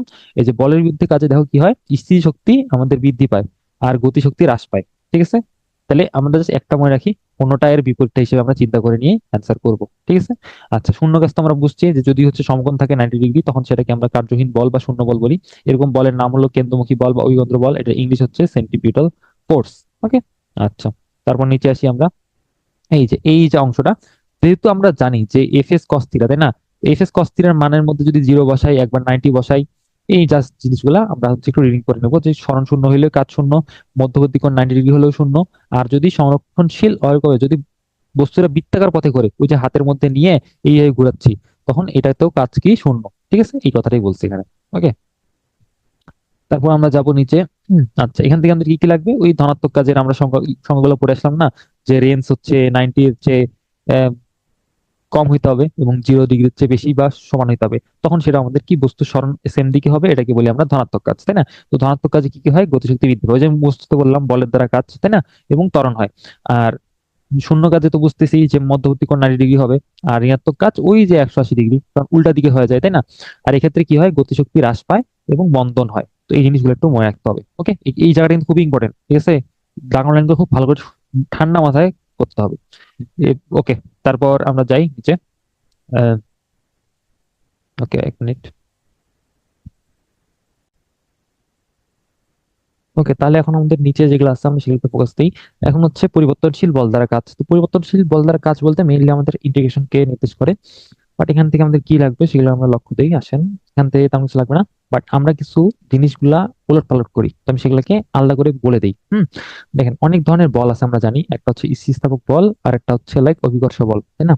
তো স্থিতিস্থাপক বলের ক্ষেত্রে সম্পর্কটা হবে বর্গের ব্যস্তানুপাত, মানে সমানুপাতিক। ঠিক আছে, যেমন এক্স স্কোয়ারের বর্গ, বর্গ, তাই না? আর অভিকর্ষ বল দ্বারা কাজ হচ্ছে সমানুপাতিক এক্স। ওকে, এটা কেন বললাম? কারণ আমাদেরকে বলবে যে স্থিতিস্থাপক বল দ্বারা কাজের সমীকরণের ক্ষেত্রে কোনটি সঠিক, তখন অপশনে দেওয়া থাকবে হচ্ছে সরণের সমানুপাতিক, সরণের বর্গের সমানুপাতিক, না সরণের বর্গমূলের সমানুপাতিক। ওকে, তাহলে অভিকর্ষ বল দ্বারা ক্ষেত্রে হবে সমানুপাতিক, কারণ আমরা জানি যে অভিকর্ষ বল দ্বারা কাজ হচ্ছে mgh, তাই না? আর স্থিতিস্থাপক বল কাজ হবে স্কোয়ার এর সমানুপাতিক। কেন? আমরা তো জানি যে স্থিতিস্থাপক বল দ্বারা কাজ হচ্ছে হাফ কে এক্স স্কোয়ার, তাই কি না? তাহলে এই যে বর্গের সমানুপাতিক। ওকে, আচ্ছা। তারপর আমাদের এখানে যে সেম জিনিস এখন কথাগুলোই বলা আছে, আমি জাস্ট হাইলাইট করে দিচ্ছি, যে স্থিতিস্থাপক সীমার মধ্যে থেকে যদি আমরা কোনো একটা বল প্রয়োগ করি ইসের মধ্যে, এবং সেটা আবার বল বল সরাইলে যদি আবার আগের অবস্থায় ফেরত আসে, তখন সেটাকে আমরা কি বলি? স্থিতিস্থাপক বল বলি, তাই কিনা? এবং স্থিতিস্থাপক বলের কারণে যে আমাদের কৃত কাজ সেটা হচ্ছে হাফ কে এক্স স্কোয়ার, তাই না? তাহলে এখানকার সম্পর্কটা কিরকম হবে? বর্গের সমানুপাতিক। কিসের? সরণের বর্গের সমানুপাতিক, যেটা আমি বুঝাই দিয়ে আসলাম। ওকে, আচ্ছা। এবং এখান থেকে কিন্তু আমরা বলা যায় যদি সরণ দ্বিগুণ করি তাহলে কাজ কি হবে? 4 গুণ হবে। ঠিক আছে, ওকে। তারপর আমরা আসি, তারপর হচ্ছে অভিকর্ষ বল দ্বারা, ওই যে বললাম অভিকর্ষ বল দ্বারা কাজ হচ্ছে কি সমানুপাতিক? সরণের সমানুপাতিক, বর্গমূল না কিন্তু, সমানুপাতিক। তাহলে এই যে W is proportional to H. Very good, okay. তারপর আমরা নিচে আসি, এখান থেকে আমাদের কি করতে হবে? স্প্রিং ধ্রুবকের মাত্রাটা করতে হবে, এম টি ইনভার্স মানে টি ইনভার্স 2, ঠিক আছে, স্প্রিং ধ্রুবকের মাত্রা। এই স্প্রিং ধ্রুবককে আরেকটা নাম বলা হয়, এটাকে বলে বল ধ্রুবক। কি বলে? বল ধ্রুবক। আমরা স্প্রিং ধ্রুবক চিনি, কিন্তু বল ধ্রুবক কি জিনিস এটা আমরা জানি না। এই বল ধ্রুবককে বলা হয় হচ্ছে স্প্রিং ধ্রুবক। ওকে, এবং এর একক কি? Newton per metre.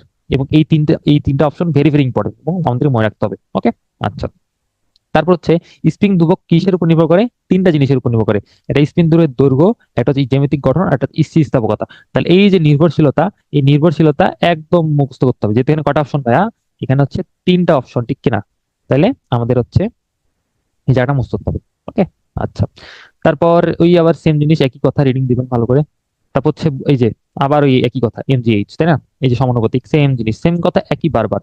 বাট কথা হচ্ছে আমাদের এখানে হাইলাইট করতে হবে কি, যে বস্তু যদি আমরা উপরে উঠানো উঠানো কোনো একটা বস্তু উপরে উঠাই, তাহলে সেখানে কাজ কিরকম হবে? সেটা হবে, কাজটা হবে ঋণাত্মক। ওকে, তাহলে ডাব্লিউ ইকুয়াল টু এমজিএস। যত এরকম কোশ্চেন কখনোই মেডিকেল আসার মতো না। ওকে, জাস্ট এমনি মনে রাখেন যে যদি আমরা উপরে উঠাই তাহলে কাজটা ঋণাত্মক হয়। হ্যাঁ, ওকে, আচ্ছা। তারপর ওই সেম জিনিস, একই কথা বারবার ঘুরাই লিখছে, একই কথা বারবার। আচ্ছা। তারপর এখান থেকে ওই যে মহাকর্ষ বল দ্বারা কাজ কিরকম? কাজ ধনাত্মক কাজ। হ্যাঁ, উপর থেকে নিচে যদি আমাদের দূরত্ব হ্রাস পায় তাহলে কাজ কি হয়? ধনাত্মক হয়। এই দুরায়ন ভালো করে ঠান্ডা মাথায় পড়বেন, ঠিক আছে? এবং এই যে সমীকরণটা, এই সমীকরণটা আমাদের খাতায় হালকা করে হাত দিয়ে লিখলে বেটার হয়, কারণ আর বি আগে না আর এ আগে, এই জিনিসটা, এবং সামনে যে একটা মাইনাস আছে এটা আমরা ভুলে যাই। ঠিক আছে, ওকে। তারপর এখানে ওই আবার সেম জিনিসগুলো সামারি করে দিছি, এতক্ষণ যা বক বক করছি ওই জিনিসগুলাই সামারি করে দিছে। ঠিক আছে, তাহলে একটু ভালো করে রিডিং করতে হবে, কোনটা ব্যস্তানুপাতিক, কোনটা সমানুপাতিক, কোনটা সমানুপাতিক নয়। এই জিনিসগুলো একটু লক্ষ্য রাখতে হবে। আচ্ছা, ঠিক আছে, নিচে আসি আমরা। আচ্ছা, এই যে টর্ক দ্বারা আমরা যদি কাজ করি তাহলে কাজের কতটুকু কাজ হয়? সেটা হচ্ছে 2 পাই টাউ ইন্টু এন। হ্যাঁ, এই যে যার সমীকরণটা, এটা একটু মনে রাখতে হবে, যদিও এটা মেডিকেল আসাম না। ঠিক আছে, ওকে। তারপর হচ্ছে কাজ করার সামর্থ্যকে শক্তি বলে, যার সংখ্যাটা। ওকে, যার সংখ্যাটা।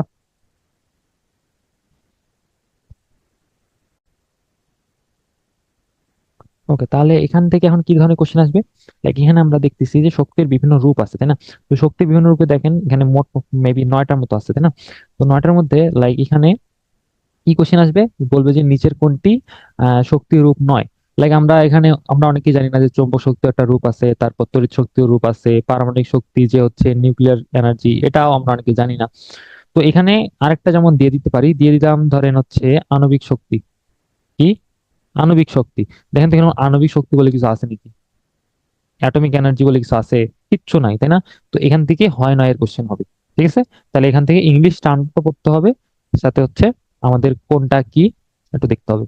হুম, আচ্ছা। তারপর হচ্ছে যান্ত্রিক শক্তি কয় প্রকার? জানি আমরা, যান্ত্রিক শক্তি হচ্ছে 2 প্রকার। ওকে, তারপর হচ্ছে শক্তি রূপান্তরে আমরা এখানে আহ অনেক ধরনের রূপান্তর আছে। তো এখান থেকে আমরা কি করব? আমি বলবো যে এই জায়গাটা ডাইজেস্ট বা মেডিডিক্সে খুব সুন্দর করে সাইজ করে দেওয়া আছে। আমরা মোটামুটি সবকিছুই পারি, বাট আমাদের এক্সাম হলে যায় অনেক কনফিউশন হয়। লাইক হচ্ছে এখানে যে পানি উচ্চ অবস্থান থেকে নিম্ন অবস্থানে যখন যায়, হ্যাঁ, তখন আমরা কোন শক্তিটাকে ইউজ করি? এই যেমন আহ গতিশক্তির সাহায্যে আমরা কি করি? আমরা হচ্ছে টারবাইন ঘুরিয়ে বিদ্যুৎ শক্তি উৎপাদন করি, বাট এখানে গতিশক্তির জায়গায় অ্যান্সার অনেকে দিয়ে আসবে বিভব শক্তি। হ্যাঁ, তো এই জন্য এই এই জায়গাটা একটু ভালো করে মাথা ঠান্ডা রেখে বুঝতে হবে। হ্যাঁ, এখান থেকে তাহলে কোন কোন জায়গাগুলো ভুল হওয়ার মতো আমি জাস্ট একটু বলে দিই। লাইক হচ্ছে আম, এই যে এই এই উপাদানগুলো ধাতুর উপর পড়লে কি নির্গত হয়? অনেকে ইলেকট্রন না দাগাইয়া বিটা আলফা এগুলা দাগাই দিয়ে আসবে। হ্যাঁ, তো এই জন্য এই জায়গাটা ঠান্ডা মাথায় করতে হবে। আচ্ছা, তারপর এখানে কি কোশ্চেন আছে? এই যেমন এই জিনিসটা ভুলে যায় যে ফটোগ্রাফি ফিল্মের উপর যদি আমরা কাজ করি তাহলে কি হবে? আলোক শক্তি কিসে রূপান্তর হয়? রাসায়নিক শক্তিতে রূপান্তর হয়। ঠিক আছে, আচ্ছা। আমরা কোন জিনিসটা একদমই জানি না, যেমন হচ্ছে এই যেটা জীবাণুকে ধ্বংস করা, আর হচ্ছে কর্পূরের কর্পূরের পানিকে দ্রবণীয় করা, এটাতে কি ইউজ হয়? এটা হচ্ছে শব্দ শক্তি যান্ত্রিক শক্তিতে রূপান্তরিত হয়। কি হয়? শব্দ শক্তি যান্ত্রিক শক্তিতে রূপান্তরিত হয়। ওকে, আর হচ্ছে কয়লা পোড়ালে কি হয়? আমাদের রাসায়নিক শক্তি তাপ শক্তিতে রূপান্তরিত হয়। ওকে, আচ্ছা। আর মোটামুটি বাকি যেগুলো আছে দাগা লাইনগুলো খুব ঠান্ডা মাথায় আস্তে আস্তে আরেকবারে ভালো করে পড়তে হবে। ওকে, আচ্ছা। তারপর যে শক্তির মাত্রা তো অলরেডি আমরা পড়ে আসছি, শক্তির একক পড়ে আসছি, এসআই একক যে জুল এটাও পড়ে আসছি। ঠিক আছে, সমস্যা নেই, এগুলো পারা যাবে। ওই সেম জিনিস, হ্যাঁ, যা আমরা পড়ে আসছি, জাস্ট একক আর মাত্রা, একক আর মাত্রা। আর একটা জিনিস এখানে যে আম, কিছু আছে জটিল গতি। কোনগুলা জটিল গতি? এই যে ফুটবলের গতি, গাড়ির চাকার গতি, কেন? এগুলাতে দুই ধরনের গতি থাকে, একটা রৈখিক গতি থাকে, একটা হচ্ছে আবর্ত গতি থাকে। এই জন্য এটা হচ্ছে একটু জটিল গতি। হ্যাঁ, ওকে, আচ্ছা। তারপরে আমরা নিচে যাই, কাইনেটিক এনার্জি। এই সমীকরণটা থেকে কোশ্চেন বারবার আসে। কি? গতিশক্তি equal to half MV square তো আমরা জানি, বাট আরেকটা লাইন সেটা কি, নিচে আসি আমরা, নিচে আসে এটা, এই যেটা গতিশক্তি ইকুয়াল টু ভরবেগের square divided by twice M. এই যে সম্পর্কটা, এই সম্পর্কের এই চারটা লাইন অবশ্যই ভালো করে পড়তে হবে, ঠিক আছে? যে গতিশক্তি হচ্ছে বর্গ এবং ভরের গুণফলের অর্ধেক, এবং এটা হচ্ছে কি আমাদের বেগের বর্গের সমানুপাতিক, ঠিক আছে? তো সম্পর্কগুলো থেকে কোশ্চেন আসবে যে কেমন সমানুপাতিক, বর্গের সমানুপাতিক বা এমনি সমানুপাতিক কিনা, ঠিক আছে? এখান থেকে এই ধরনের কোশ্চেন। ওকে, তারপর আমাদের কাজ শক্তি উপপাদ্যটা কি, যে যদি আমরা যেই করি না কেন গতিশক্তির পরিবর্তন হইলেই সেখানে কাজ হবে, এটুকুই, জাস্ট সংজ্ঞাটা, আর কিছু না। আচ্ছা, এখান থেকে কিছু লাগবে। আচ্ছা, গতিশক্তি কি ঋণাত্মক হতে পারে? জি না, ঋণাত্মক হবে না। ওকে, আচ্ছা, তারপর বলবে যে একটা হালকা বস্তু এবং ভারী বস্তুর ভরবেগ সমান, তাহলে কার গতিশক্তি বেশি? এই যে এই লাইনটা যখন মুখস্থ করবো, যে যদি সেম সেম হয় তাহলে ভারী বস্তুর গতিশক্তির চেয়ে বেশি হবে কে? আমাদের যেটার ওজন কম বা ভর কম সেটা অবশ্যই গতিশক্তি বেশি হবে, ঠিক আছে? কারণ আমরা তো জানি যে একজন মানুষ যদি একটু চিকন হয় তাহলে সে খুব দ্রুত দৌড়াতে পারে, তাই না? তাহলে গতিশক্তিটা কার বেশি? যার ভর কম, ঠিক আছে কিনা? ওকে, তাহলে আমরা নিচে যাচ্ছি, এখানে তেমন কিছু আর নাই পড়ার মতো। ওকে, হ্যাঁ, আচ্ছা, এই আবার স্থিতি শক্তি বিভব শক্তি, জাস্ট সংজ্ঞাটা রিডিং দিলেন। তারপর স্থিতি শক্তির উদাহরণগুলা, এই যে ধনুকে তীর লাগিয়ে ধাতব বাকালে, তারপর আবারের প্রসারণ, হ্যাঁ, তারপর হচ্ছে আকার পরিবর্তনের স্থিতি শক্তি লাভ, এই জিনিসগুলা আমরা একটু উদাহরণগুলো রিডিং দেবো, ঠিক আছে? আচ্ছা, কিসে কিসে আমাদের স্থিতি শক্তি জমা থাকে, যেমন হচ্ছে আমাদের উচ্চ অবস্থায় পানি জমা থাকলে, তারপর পাহাড়ের চূড়ায় বরফ, তারপর আকাশে মেঘের পরিবর্তন। এই যে জিনিসটা, এটা তো আমরা ভাই মানে উলট পালট করে ফেলি, যে আকাশের মেঘের অবস্থানের জন্য কি মানে কি সঞ্চয় থাকে? অ্যান্সার হচ্ছে স্থিতি শক্তি। এখানে অনেকে এই যে অবস্থান পরিবর্তন দেখে এটা গতিশক্তির দাগায় দিয়ে আসে, না, এটা স্থিতি শক্তি, ঠিক আছে? ওকে, তারপর স্থিতিশক্তি কয়েকটা প্রকারভেদ আছে। এইখানকে কয়টা অপশন ভাই? জি, তিনটা অপশন, তার মানে আরেকটা অপশন এখানে বানিয়ে দেওয়া যাবে। ওকে, আচ্ছা, তাহলে এই জন্য আস্তে আস্তে তিনটা এবং এর ইংলিশ টার্মটা একটু দেখে নিতে হবে। ওকে, আচ্ছা, তারপর হুম, আমরা এই যে এখানকার যে ম্যাথটা আছে, এই ম্যাথ গুলা সাধারণত অনুশীলনীতেও আছে এবং এগুলা খুব সহজে সূত্র দিয়ে করা যায়। এটা সূত্র হচ্ছে আমরা সূত্র হচ্ছে NH বাই N+1। তো এই যে সূত্রগুলা, এগুলা আলাদা করে শর্টকাট হচ্ছে আমরা অনুশীলনীতে লিখে রেখে আমাদের কাজগুলো করব, তাহলে সুবিধা হয় বেশি, ঠিক আছে? ওকে, আসেন নিচে যাই। আচ্ছা, স্থিতিশক্তি কি ঋণাত্মক হতে পারে? হ্যাঁ, হতে পারে, জাস্ট ওটুকু মনে রাখবো, আর কিছু না, আর ভিতরে কিছু পদ দরকার নেই, জাস্ট অ্যান্সার গুলা। যে স্থিতিশক্তি শূন্য হয়, হ্যাঁ শূন্য হয়, হইতে পারে, ঠিক আছে? তারপর আমরা জাস্ট মনে রাখবো যে অভিকর্ষ স্থিতিশক্তি কেবল কিসের উপর নির্ভর করে? এইচের উপর নির্ভর করে, কিসের উপর নির্ভর করে না? পথের উপর নির্ভর করে না। জাস্ট আমরা হেডলাইনটা মুখস্থ করবো, ঠিক আছে? হেডলাইনটা, আর কিচ্ছু না, ভিতরে পড়ার কোনো দরকার নেই, নো নিড। আসেন নিচে যাই। আচ্ছা, শক্তির নিত্যতার ব্যবহার আছে অনেকগুলা। শক্তির নিত্যতা, শক্তি হচ্ছে অবিনশ্বর, এটা ধ্বংস করা যায় না। হ্যাঁ, এগুলাই কি বলে? শক্তির নিত্যতা বলে। হ্যাঁ, একটা থেকে শুধু অন্যটায় রূপান্তর করা যায়, জাস্ট আমরা এর কাজগুলা মানে জিনিসগুলা কি এটা বলবো। এবং এখানে কিছু একটা ভালো জিনিস লেখা আছে যে নিউক্লিয়ার রিয়েক্টরের মধ্যে একটা নিউট্রন অণু দ্বারা অনেক বড় একটা পরমাণু ভাঙলে, লাইক হচ্ছে আমরা ইউরেনিয়াম, এটা যদি আঘাত করি এটা কি বলি আমরা? নিউক্লিয়ার ফিশন বিক্রিয়া। কি? নিউক্লিয়ার ফিশন বিক্রিয়া। এটাতে কি হয়? প্রচুর পরিমাণে তাপ উৎপন্ন হয়, ঠিক আছে? ওকে, আচ্ছা, আর কি আছে এখানে? ওকে, আর কথা হলো সব সময় শক্তির নিত্যতা সূত্র মেনে চলে, যে কোনো কিছুই হোক না সেটা, ঠিক আছে? তাহলে শক্তির নিত্যতা সবখানেই আছে, লাইক হচ্ছে আদি শক্তি প্লাস শেষ শক্তি সব সময় সমান থাকে। হ্যাঁ, আচ্ছা, এখন আমরা আসছি ক্ষমতা।